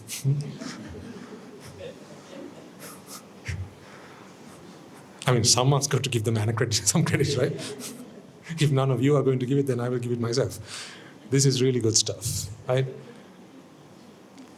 So much so that the whole purpose of consciousness is to know that this has happened. Let those words sink in your mind for a second. The whole purpose of consciousness, okay? The whole purpose of consciousness is to know that this has happened. What has happened? That the eye has come into contact with sight. That's it. That is consciousness's purpose. That is what consciousness exists to serve. To know, to be conscious, to know, to come to awareness. Awareness that this has happened. You might have heard in the Pali, Chakkuncha, Paticca, Rupecha, Uppajjati is to come into existence. Chakku Vijnana, consciousness. See, Chakkuncha, Paticca, Rupecha, Uppajjati, Chakku Vijnana, consciousness.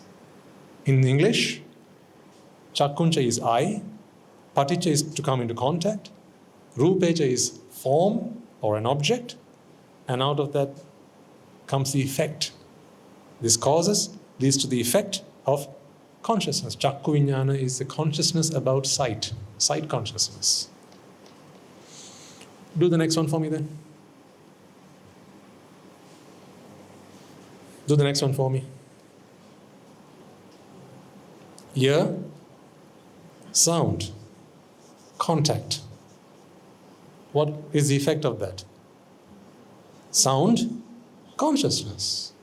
So, if you are interested in Pali, Sotanta, Paticca, Saddecha, Uppajjati, Sotaviññāna.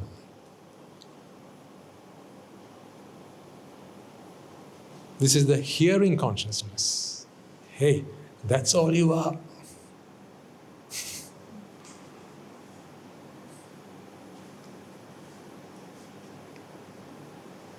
You are not the President of the United States. This is all you are.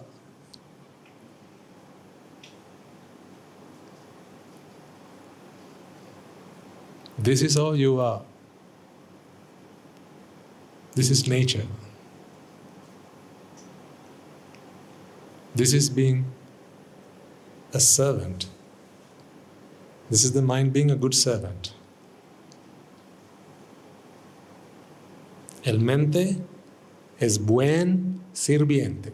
The mind is a good servant. Why does it say a good servant? What's so good about this? I mean, it's a servant, okay, the mind is a servant. Why didn't they just say the mind is a servant? Why did they say that the mind is a good servant? I'll tell you why. Nothing bad happens here. That's why. Nothing bad, nothing untoward, nothing bad's going on here. Do you see any suffering here? Suffering? Any pain, anguish, agony? Any of that? Distress, stress? Any of that going on here? No. Eye comes into contact with sight or object, and consciousness is born. Did I speak of suffering? No. Suffering doesn't occur here. Right, let's do one more. Nose comes into contact with a smell object. What's born? Nose consciousness.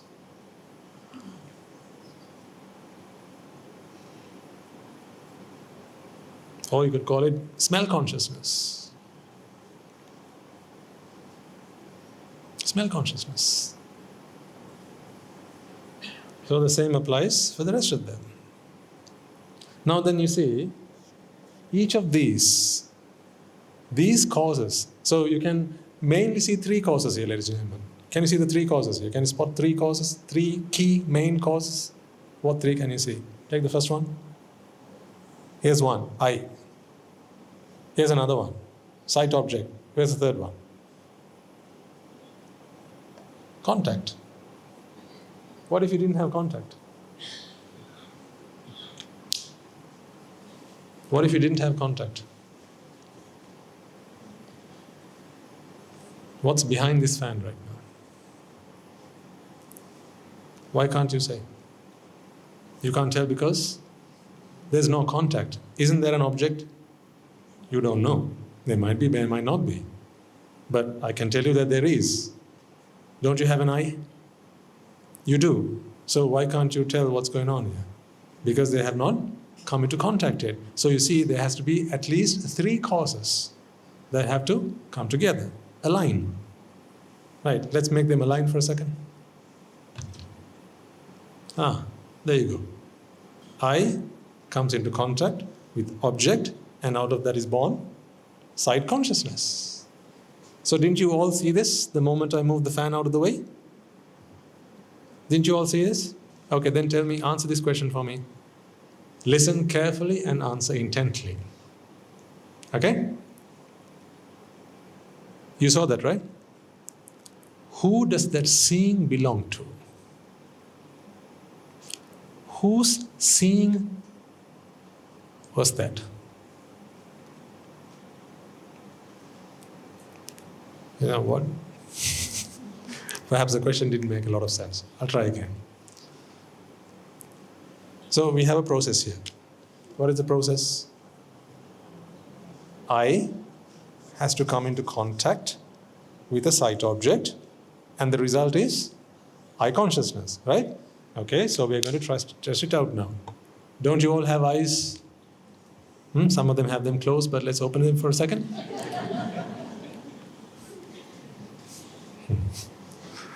Right. And there's an object in my hand, trust me. Right? But the process doesn't complete yet. The circuit is an open circuit. At this moment, the circuit hasn't, it's not complete yet. So we are just going to complete it now. We're going to patch the circuit up at the count of 3. Okay? 3. So what happened? The circuit what? Patched up. So now it's a closed circuit. It's a closed circuit now. What happened? The eye came into contact, because that wasn't there while I had the fan up. So the eye came into contact with the object, and then out of that was born. Are you sure that eye consciousness occurred? How do you know? How do you know that it occurred? You saw it, didn't you? Didn't you all see this? Well, yeah, that's how you know it happened. Because it couldn't have happened here, right? It couldn't have happened here. Because if it had happened here, then it should have happened even back then. So it happened most certainly there, somewhere there with you. So the process completed, the circuit closed the moment this came into your line of sight, let's say. So that's when the process completed. Now, my question is this. This happened with this gentleman. It happened with the next gentleman. This happened with the lady here, the lady here, the lady here, and the lady here, and so on. So many ladies. Where are the gents? So this occurred in each and every one of you, didn't it? Okay, to whom does that belong? To whom does that process belong? Who's the owner of that process? Whose permission did you seek? Under whose authority did you see it occur? Did you need anyone's authority? Did you need to seek permission from anyone? So then, do you think it belongs to anyone? It doesn't, right? It's a process. For heaven's sake, processes don't belong to anyone. It's a natural process. When the eye comes into contact with a sight object, ladies and gentlemen, sight consciousness occurs and it doesn't belong to anyone. It's just a process. And because it's just a process, it can be replicated in anywhere where there is the potential for consciousness to occur. That's why it didn't happen to that chair, which is under the camera. Why did it not happen there? Was the object not in my hand? Didn't light bounce on this and reach the chair as well? So why did the chair not see this? No I. Of course. No I. So if there's no I, then once again, the causes are not complete for consciousness to be born.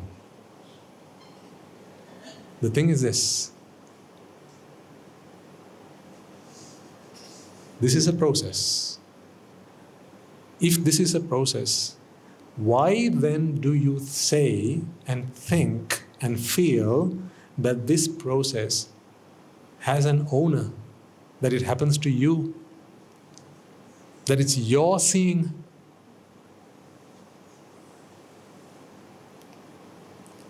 I'll repeat the question. Pay complete attention, because you need to pay attention at this time.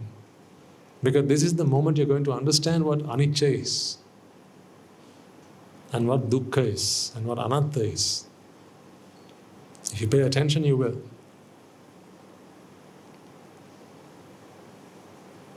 This happened in each and every one of you.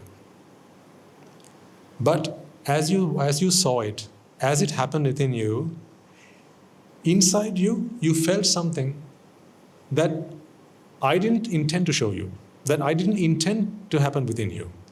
That thing is you perceiving that it is your seeing. Let me prove this to you with another example.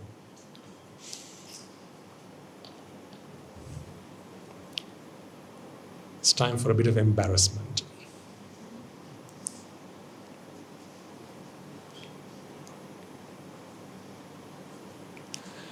Let's say you're going somewhere in a bus and you've got your other half with you, other half, better half, I don't know why you call them that, but your girlfriend, spouse, fiancé, whoever, right? You've got your prized possession sat next to you. And of course you're holding hands. You're sweet talking into her ear, saying lovely things to her. You're looking at her, and you're enjoying the sight. A few steps ahead, in the same bus, is another man. He stood up. He's holding the bar, right? And he takes a few glances from, time to time. At whom? Luckily not you.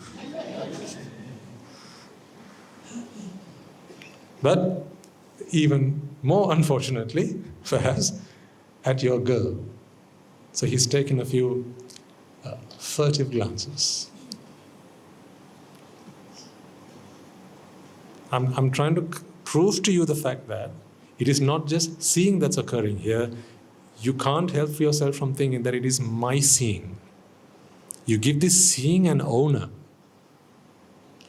I'm going to prove the case to you, and then at that point, ladies and gentlemen, you will have to accept.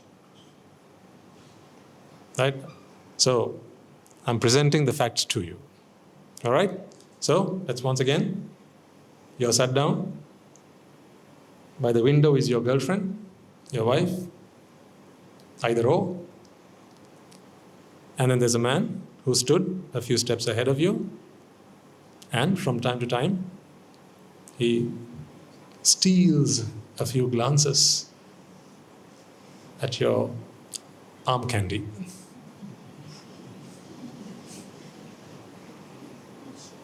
So you catch him doing this.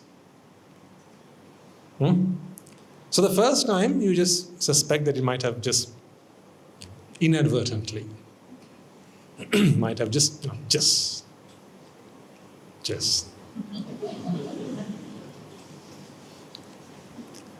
But then you see it happen a second time. Now you become a tad bit suspicious, just a tad bit. And it happens a third time. Now you spend more time looking at him than you do spend looking at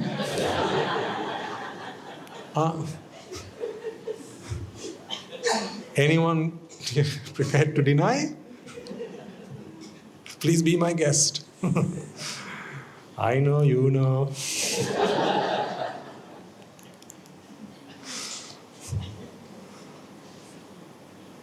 So, by the fourth or the fifth time, you've had it.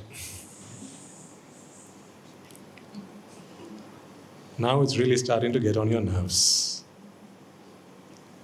Let's take a moment. Let's pause there for a second, okay? And let's look at this analytically and see what's going on. So, take this off. What am I trying to prove to you here? Once again, what am I trying to prove to you? So the hypothesis is that you sense an owner. That's the hypothesis. I'm bringing up facts to prove the case. If you want, you can try and deny them. Right? In the end, you're going to have to agree anyway. So I don't mind. So that's you.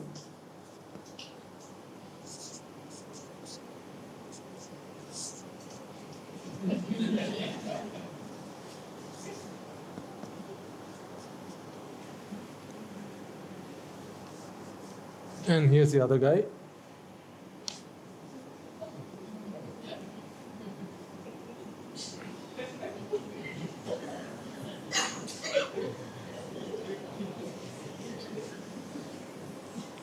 So he has his eyes on her.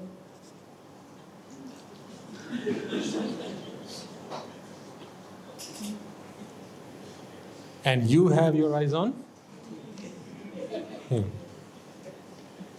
In vain, right?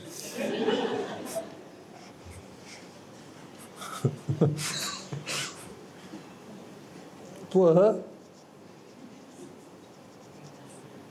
She's confused now.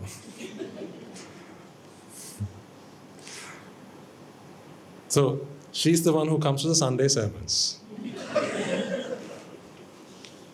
So she's quietly analyzing the whole situation. She wants to become an anagarika as well one day. So she's trying to figure out, so she remembers Swami Wahanse's sermon from the morning, right? And she's trying to figure out what the heck he's doing holding my hand, why he thinks that I'm his girlfriend. So she's processing all that. And then he says to her, hey. She answers, that guy over there. What does he say?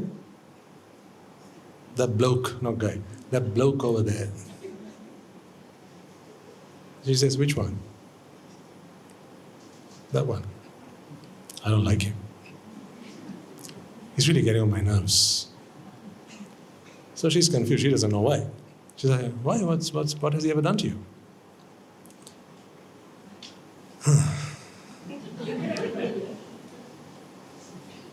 He's looking at you. What's he doing? He's looking at you. So, now we pause there. She's the one who comes to the Sunday sermons. So it's time for her to now reflect on her learnings at the sermon and apply them to this situation. This is the lab of life. Right, are you prepared now to enter this lab? All right. This guy looks at this girl. What's going on really? I, object. So, just before you jump to any conclusions, I didn't just call her an object, okay? Because there's a Sinhalese term for that.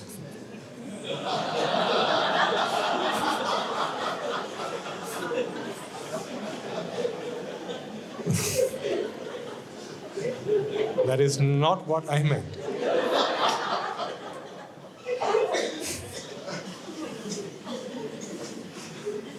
It's just an object.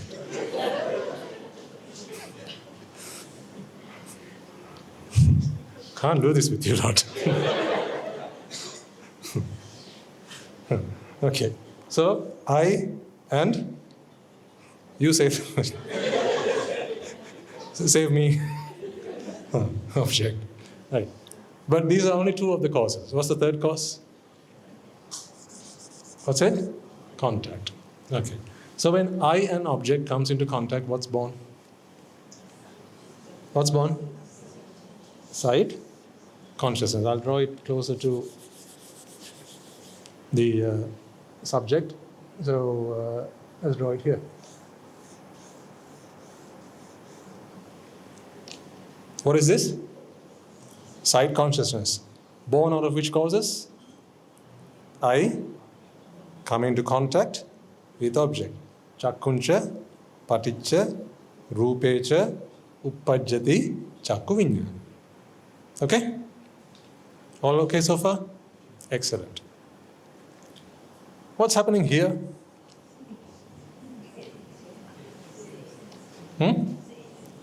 You sure? What's happening here? I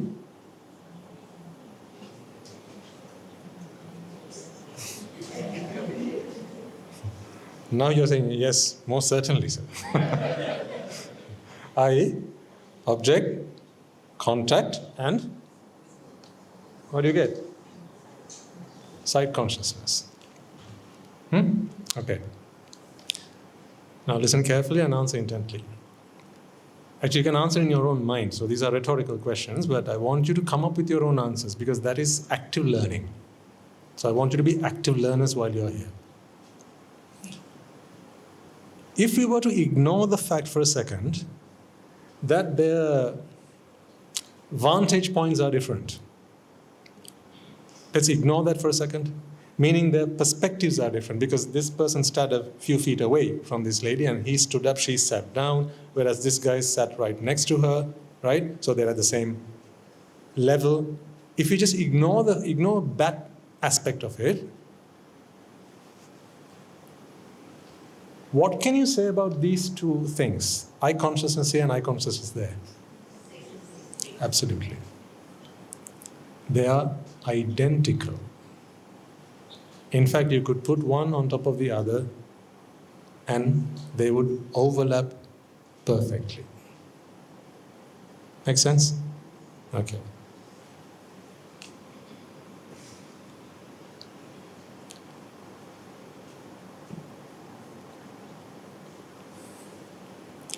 If that is so,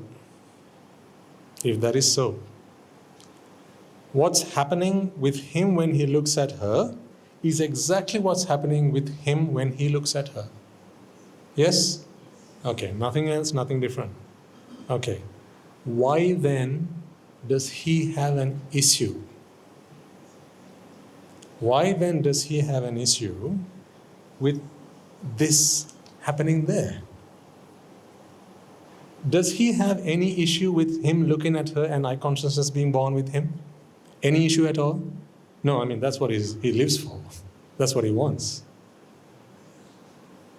That's why he's with her. He's with her for this, truth be told. It's for this consciousness, this I consciousness, he looks at her, right? If that I consciousness was not born for some reason, do you think he would try looking at her? Meaning, if she was not here, would you think he would keep looking to his left? No. If he was blind, do you think he would keep looking? No. So he's looking because he wants I consciousness to be born. And there's no other way for consciousness to be born unless you bring the causes together. That's why for this to be born, he has to do something actively, which is what? Look at her. Actually, it's not the turning his head and turning his eyes at her that actually does the trick. It's eye coming into contact with object. We can dress the whole thing up in muscle and bone, and then you get a body looking at another body. But that's only the outer shell. Really what's going on is eye coming into contact with the object. And here eye, let's keep it simple for now, is not really this physical eye. We'll talk about that another time. It's not this physical eye we're talking about, but there's a more subtle eye receptor that's closer to the mind. Okay? But just for your information, we need not get entangled in all that for now. But isn't the same thing happening over here? Here as well, this eye consciousness is born out of which causes? The eye coming into contact with the object. Here's my question to you now. Okay?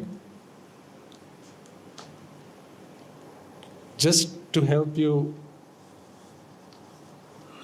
work this out easier and to help answer my questions, I'm going to draw this in different color. That's just to ease our conversation. But they're identical. Okay? If we were to do this, you tell me whether either of them would pick up any difference in experience.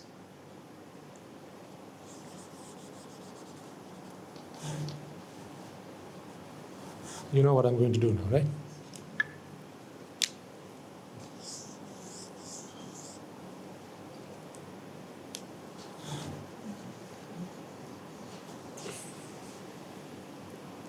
If we were to do that, let's say if we could, just imagine, this is imaginary, but if we were able to do that, do you think he would pick up that anything has changed at all?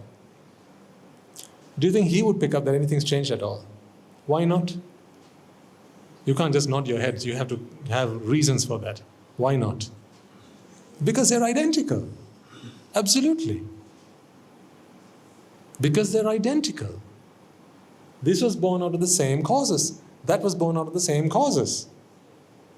Remember, we have ignored the fact that they are at different physical locations. We've ignored that fact. So once you ignore that fact, these two consciousnesses, okay, these two consciousnesses are identical. To the point where you could swap them and they would not know any better.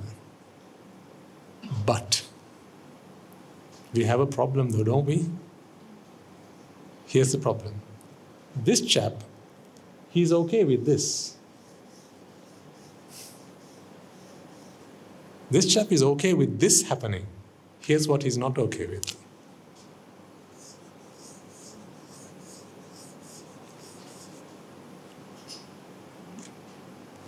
Does he like this happening? No, I'll put them back to where they belong. I'll put them back where they belong.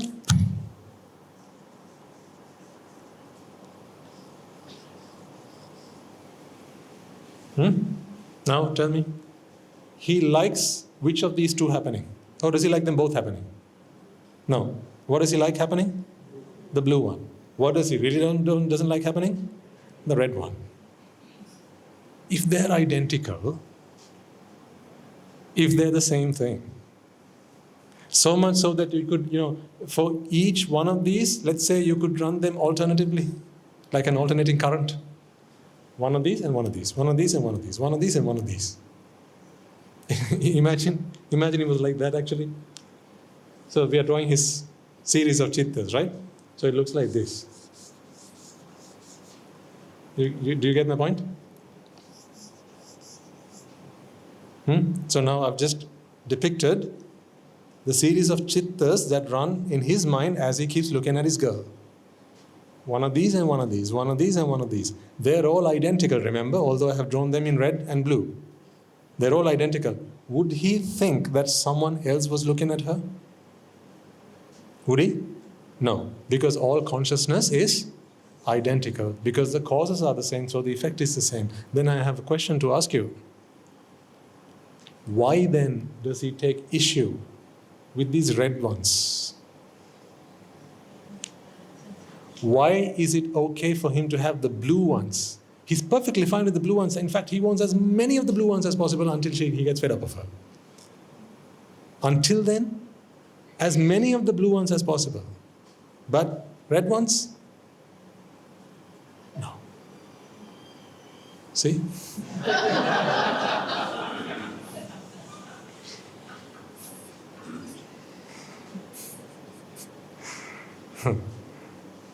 Told you so. Right, back to the point. So, what was I saying? What does he want as many of? The blue ones. What does he not want? The red ones. If they're identical, ignore that. I want you to pay your attention to this. If they're identical, ladies and gentlemen, why does it matter which one occurs? Why can't he make his mind up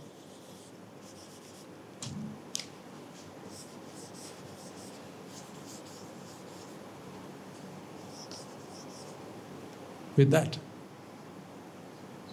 Exactly. Because there's an owner. This happens to be his seeing, and that happens to be his seeing. Point proven?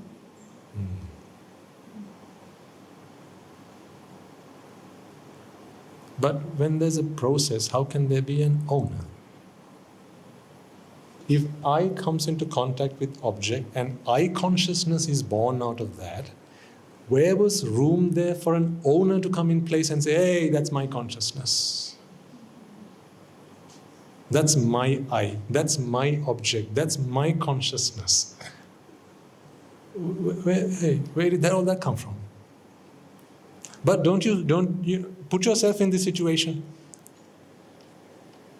Put yourself in this situation. If you were this person, and if you thought and felt and had all these emotions like this person does, right, with the same state of mind, would you not be feeling the same? Why? Why is this not okay? Why is this the preferred one? Exactly. Because this is my seeing, whereas this is his seeing. There's only this room ain't big enough for the well, now in this case the bus. This bus isn't big enough for the two of us. You don't like this. This is raga, desha. You don't like this. You don't like this to occur. No, this is a simple example of a situation in real life where this happens. But you can think of many others.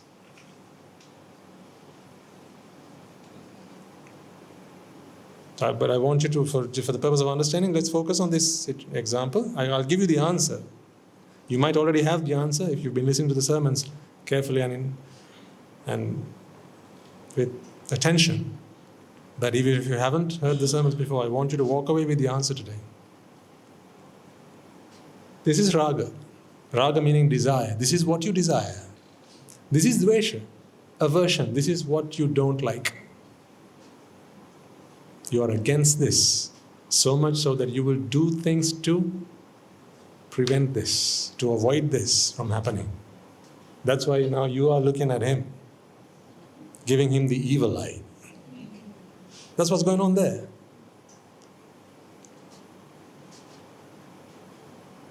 And sometimes what you tend to do is like you pull her hand closer, arm closer, maybe, tug her in closer, right? Just to give him the impression, hey, she's taken, buddy.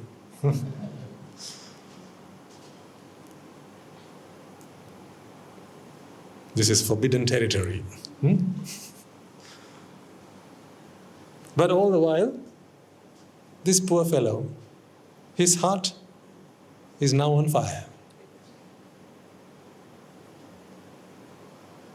What do you think before that? Was he at peace?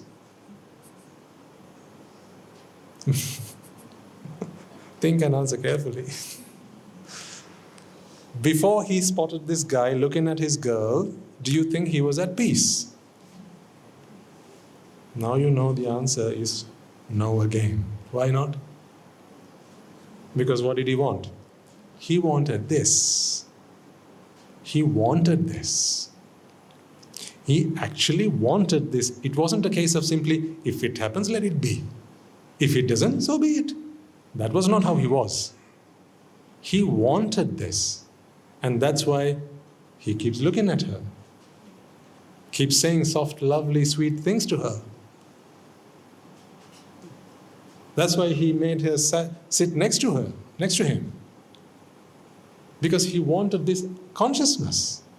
He wanted this consciousness. Now do you see then that there is more than mere consciousness? There's a wanting here. Did you spot that? Did you spot that there's more than mere consciousness? What was the additional element here? Wanting. See, there's now a wanting that never was there before. I comes into contact with object does not create wanting eye consciousness. Does not create that. When I comes into contact with object, it creates eye or sight consciousness, not a desire to see, just sight. Ditte dittamatta is the nature of an arahant. What is seen has been seen. That is the nature of an arahant. But is this boy an arahant yet? Is he an arahant? No. So what must she do then? If she comes to the Sunday morning sermons every week? What must she do? Tug him along. Bring him here. Why? So that we can fix him up. And teach him that eye consciousness is merely eye consciousness. The problem is this. What should be just eye consciousness, he also has eye consciousness.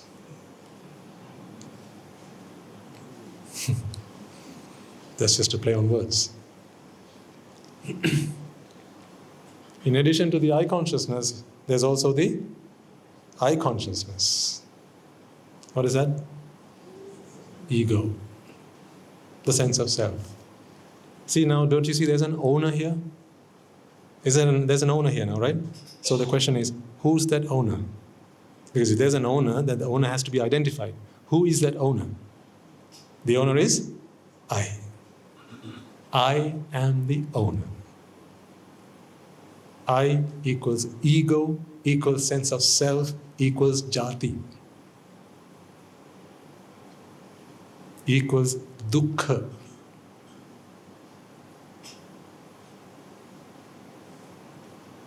Now think to yourself why the Buddha uttered in the first ever sermon that he preached. Idam dukkham pubbyananussutesu dhammesu chakkum udapati. I have seen, as I have never seen before, that there is something called dukkha, that there is something called the sense of self, that there is something called jati, that there is something called an I, who takes ownership for consciousness. This is a complete hijack. This is a complete hijack, ladies and gentlemen. This is a complete hijack.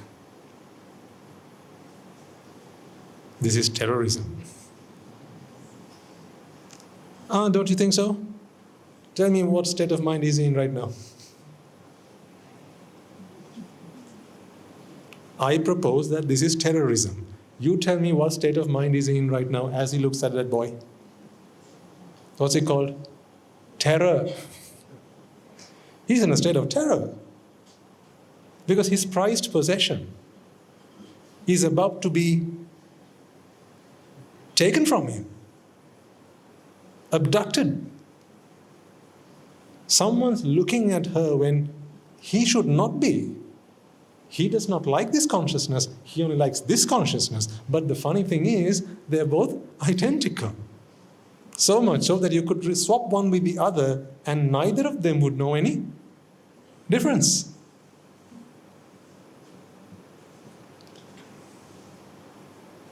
Now, do you accept that?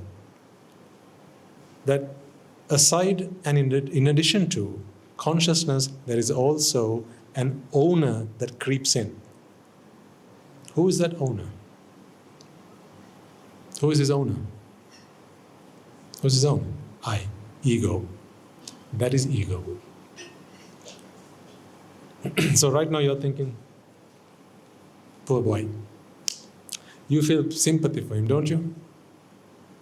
Don't you feel sympathy for him? Because don't you see that he's nothing but a fool? No, him I mean.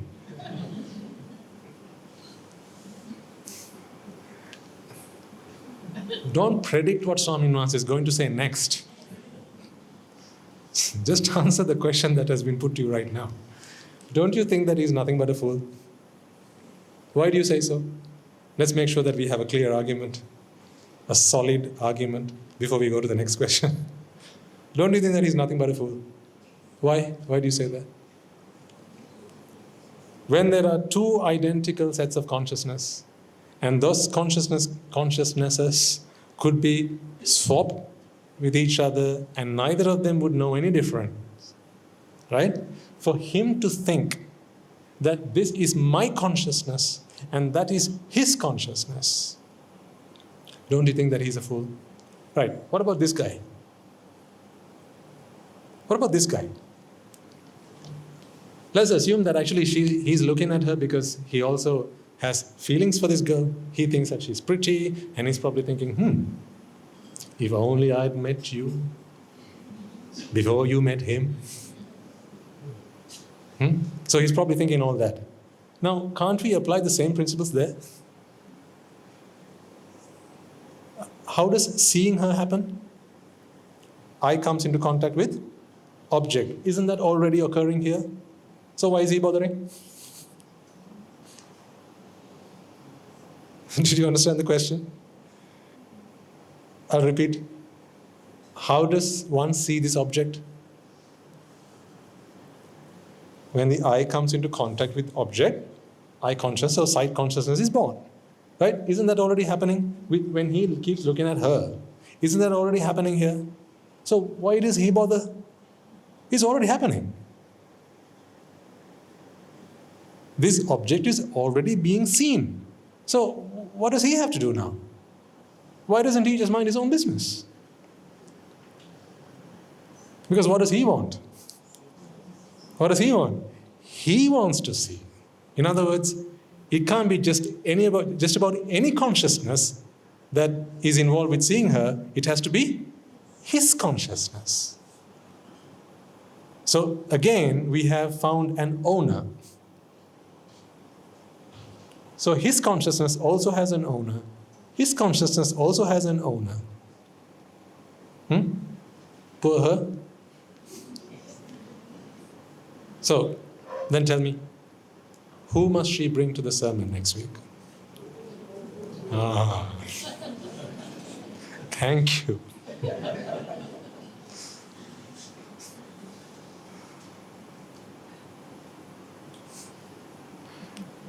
In which mind is jati occurring, ego occurring? Both. In this as well as in this. Then, from her perspective, now let's go to the third person here. The protagonist of our story, the main character. From her perspective, how are they different? From her perspective, let's assume she's an arahant. Okay? Let's assume she's an arahant, but she's still going out with a boy. Doesn't happen. Just say. Right? Just for argument's sake. So she's an arahant. Now she's observing this subject. What's going on here? Eye consciousness. But with a touch of, not a touch of, with jati all over it. What's going on here? Same consciousness with a hint of, not a hint of, with complete jati going on there. So from her perspective, what difference is there between the two of them? What difference? No difference whatsoever. So then tell me what her role is. I love you, but I hate you. It's okay for you to look at me, but not him. No. If she's virtuous, if she's righteous, she must feel the same about both individuals. See, the truth, what? Unites. Ignorance divides. It's the thread that ran throughout the sermon, isn't it? In his mind there's ignorance. So there's a division now. My consciousness, his consciousness. Division. In this guy's mind, my consciousness, his consciousness. Division. What's there in both of these minds? Ignorance. What is their religion? Ignorance. This lady is an arahant. Because she comes to the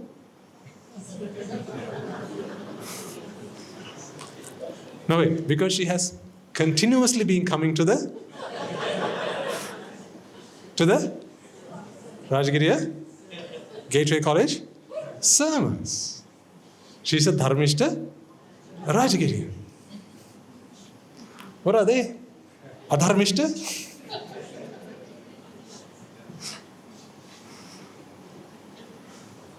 That's the thing. I mean, I ask you again, are you really a dharmishta Rajagirian?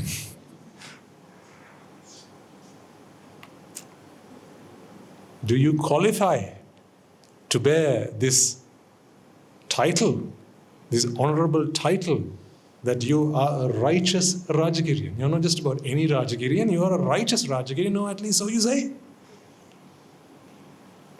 I sometimes wonder whether I'm the only righteous Rajagirian.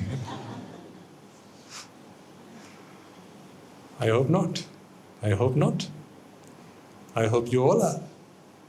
But then if she's the righteous Rajagirian, tell me how would she see the two of them? The same.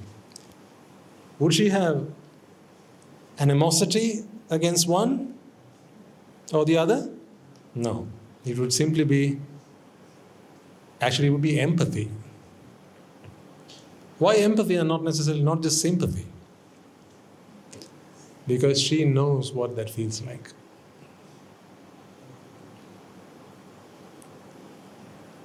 She knows what that felt like rather than feels like. Because she's been through that before. She went through that before. So she knows, he thinks I'm special. And he thinks he's special. He thinks I'm his girlfriend. I'm his wife. I'm his partner. So he thinks he's my partner. He's my husband. He's my boyfriend. There's a guy over there who likes to be my husband, my boyfriend, my partner. But he can't have me because there's someone else who is between the two of us. See, there's only one individual here who can be equanimous. Who's that? The righteous Rajagiriya.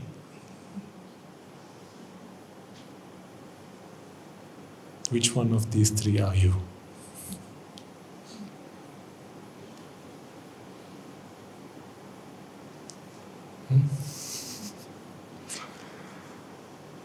Are you the one who holds your loved one's hand and walks her down the street. Merrily, merrily, merrily, merrily. Life is but a dream. Or are you the one who looks at others' prized possessions and wished that they were yours instead of theirs? Or are you the righteous Rajagiriya, who, thanks to the profound truths that you have been listening to and practicing and internalizing, who has sought refuge in the noble triple gem and has seen the Buddha, which is pure consciousness. That is what the Buddha symbolizes, represents. Pure consciousness. I comes into contact with object, out of that is born what? A Buddha. Out of that is born a Buddha. You can call it I consciousness if you like. Now repeat after me with me. I comes into contact with object, and out of that is born a Buddha, ladies and gentlemen. A Buddha is born. That's why I always say that the spirit of the Buddha is within you. It's always there. I can't give you Buddha. I can only kill your Mara. I can help you kill your Mara, but your Buddha was always there right from the beginning within you. Have you not always had consciousness? Well, it's always been there with you. What's the problem then? What's thrown the spanner into the works? This sense of self. The sense of self is something you create on top of, like that has happened here.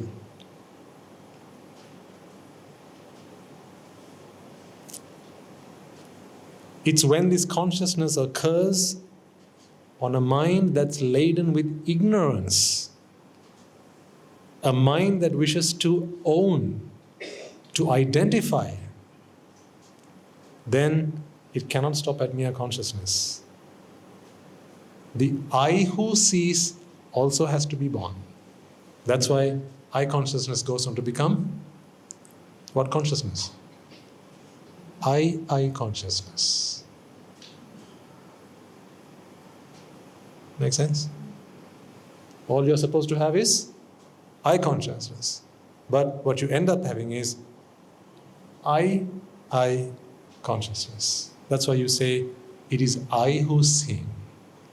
My sight. It's okay for my sight about this girl to occur, but it's not okay for his sight about this girl to occur, because that is not permitted. It's wrong. I don't like it. When the truth is, they're both identical. It's all the same stuff.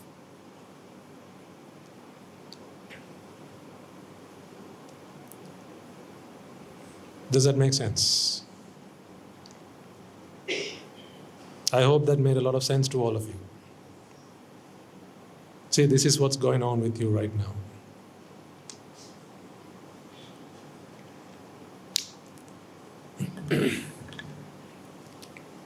This is what's going on with you right now. This is why you don't like it if someone other than yourself holds your partner's hand. You would probably even strike them. What happens in that instance? You hold your girlfriend's hand. What's going on? Touch. Right? Body comes into contact with touch object. And out of that is born touch consciousness or tactile consciousness. Whose? Whose is that? Whose is that? No one's. So is it okay for the guy next to you to also do the same? Is it okay for the guy next to you to next door neighbor? He also walks up and say, touch and object. Tactile consciousness. Let me have a go. What would you say? You would probably kick the living daylights out of the guy, right? Why? Why? Because of your sense of self, because of your ego, because of jati, And that is all because of ignorance, ladies and gentlemen. So I ask you one last time, what is your religion? Don't tell me that you're a Buddhist. Don't tell me that you're a Christian. Don't tell me that you're a good Muslim. Don't tell me that you're a good Hindu. Say proudly that my religion is ignorance, Swaminathan. Ignorance. I am the king of ignorance.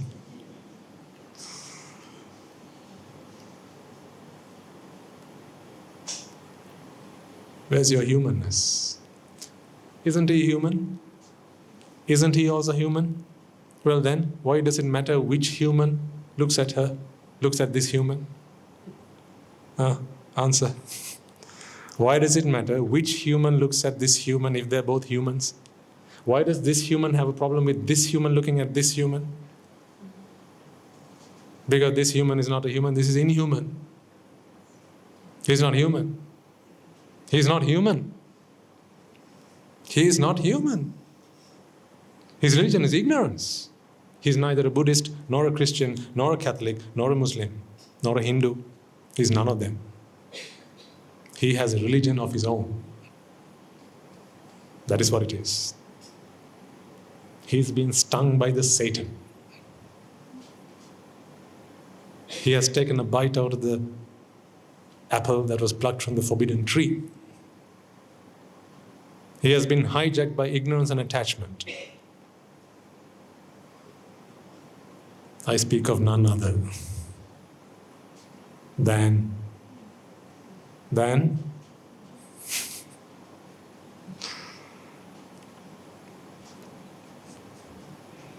over to you. When do you wish to come out of this cesspit?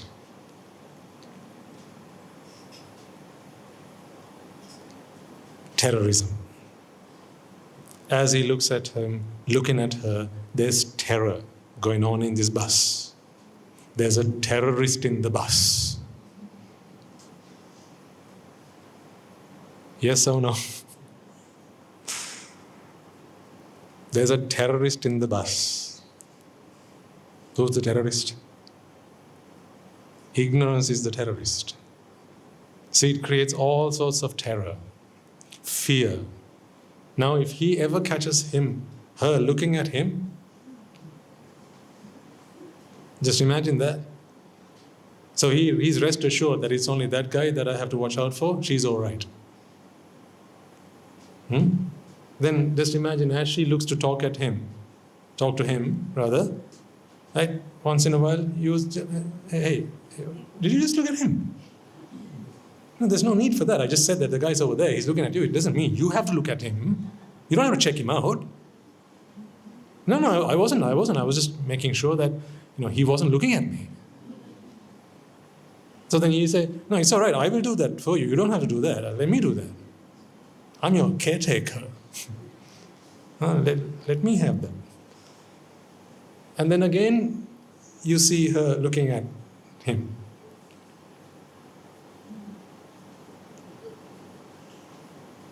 Now what's going on here? Double trouble, right? Isn't there a terrorist in the bus? Then answer this question. Time to get a bit wicked. No, I won't be like that. Do you have a terrorist at home?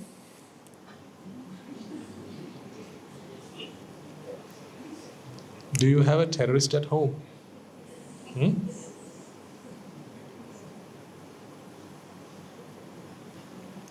We should inform the Special Task Force.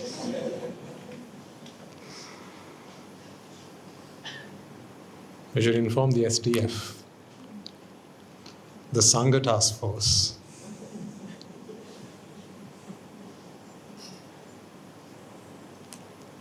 I have come looking for the terrorists. The Sangha Task Force is here. If you want to be saved from those terrorists that live within you, come forth.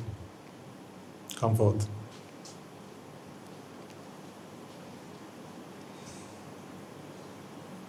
That's why it was once said in these famous words, "Come unto me, all ye who are weary and burdened, and I shall give you rest." Weary and burdened. Indeed. He's weary.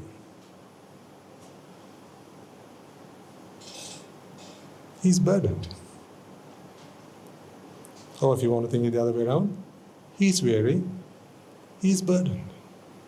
See, he has the burden of looking after her, keeping her away from potential prey. He's weary. Why is he weary? Because he wants to get at her, but there's a man in the middle who won't let him have it. So, this guy's weary, that guy's burdened. Who should they go unto? Her. So what does she say? Come unto me, all ye who are weary and burdened, and I shall give you rest. By doing what? Bringing them to the Sunday morning sermon.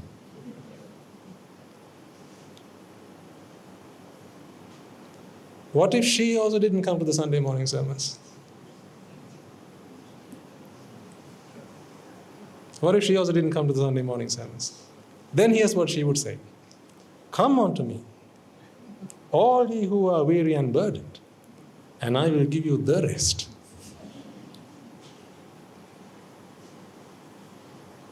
One word makes a whole lot of difference, doesn't it?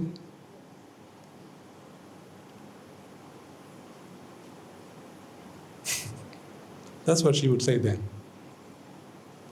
But now she can say, I can give you rest. What is rest? I comes into contact with object and you get eye consciousness. See, here's what rest looks like. That's what rest looks like.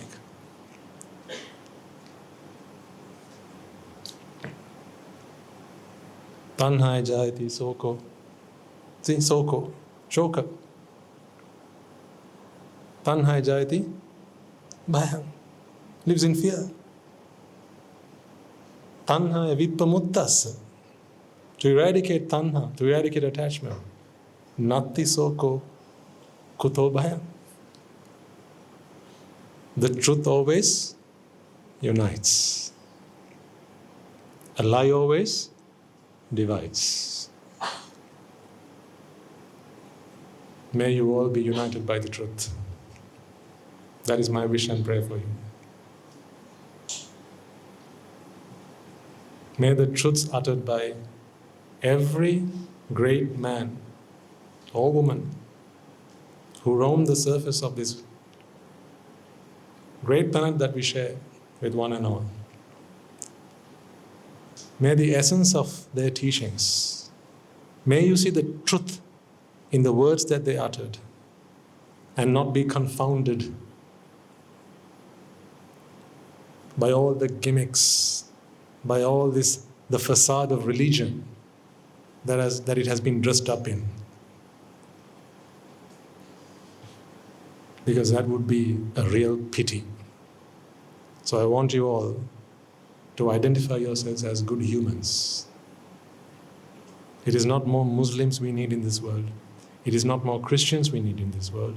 It is not more Buddhists we need in this world. It is neither more Hindus we need in this world. That's not what we need. What we need are more human beings. You become a human when you see the truth.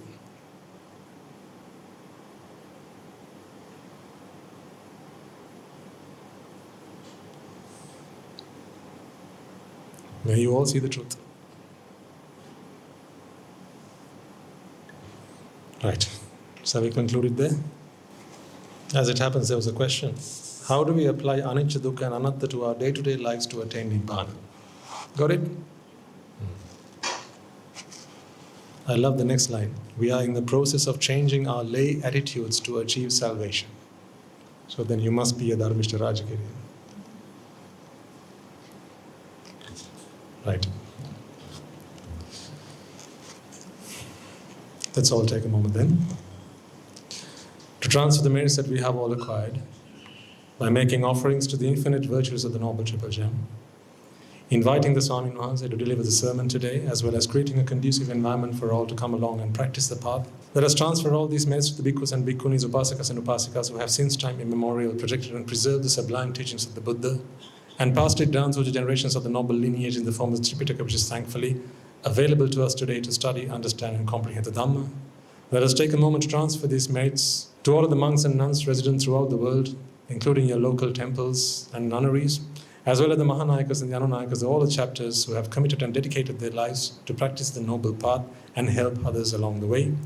Let us also transfer this message to my teacher, Guru Swami Mahanse, as well as all the monks resident at the monastery and the Anagarikas and Anagarikas attached to the monastery.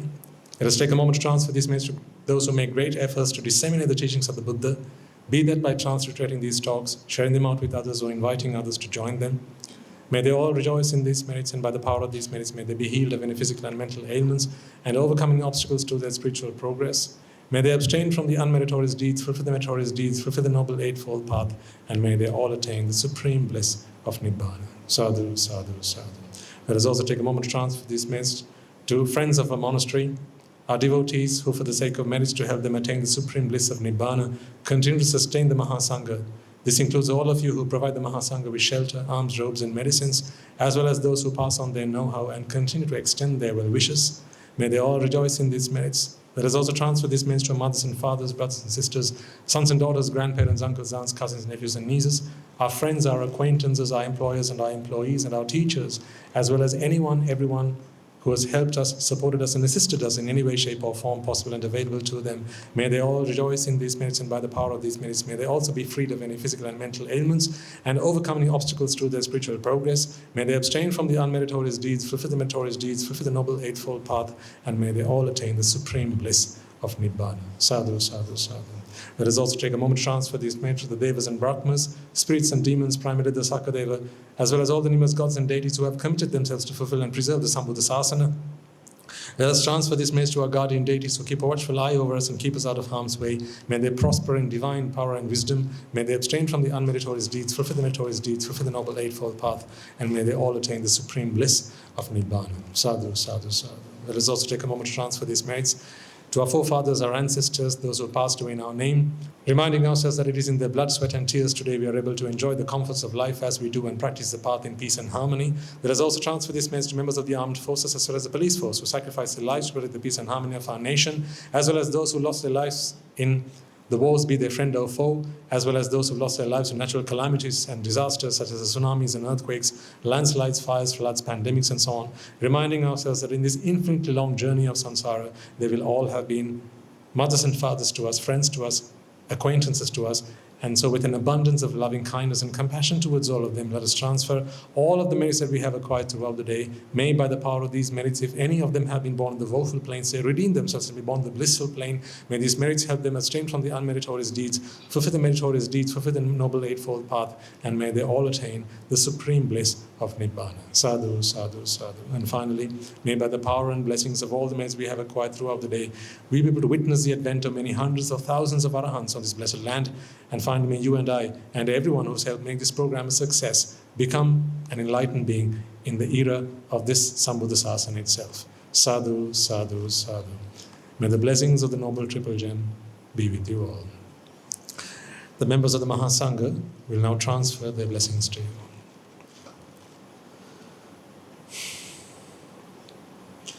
Raga kinnen midetva Dvesha ginnen midetva Moha ginnen midetva Nibbana parama sukhayen sukhitatar vedva Nibbāna parama sukhayen sukhitatar vedva mamada siyalu loka siyalu satvayo Nibbāna parama sukhayen sukhitatar vedva Nibbāna parama sukhayen sukhitatar vedva Nibbāna parama sukhayen sukhitatar vedva Rajagiriya niveva dveshagini niveva mohagini niveva nivan sapa labeva nivan sapa labeva nivan sapa labeva තුන්රුවන්ගේ සූසිය අනන්ත මහා ගුණ බලෙන් සියලු ලෝක සියලු සත්වයෝම නිබ්බාන පරම සුඛයෙන් සුවිතතර වෙත්වා සාදු සාදු සාදු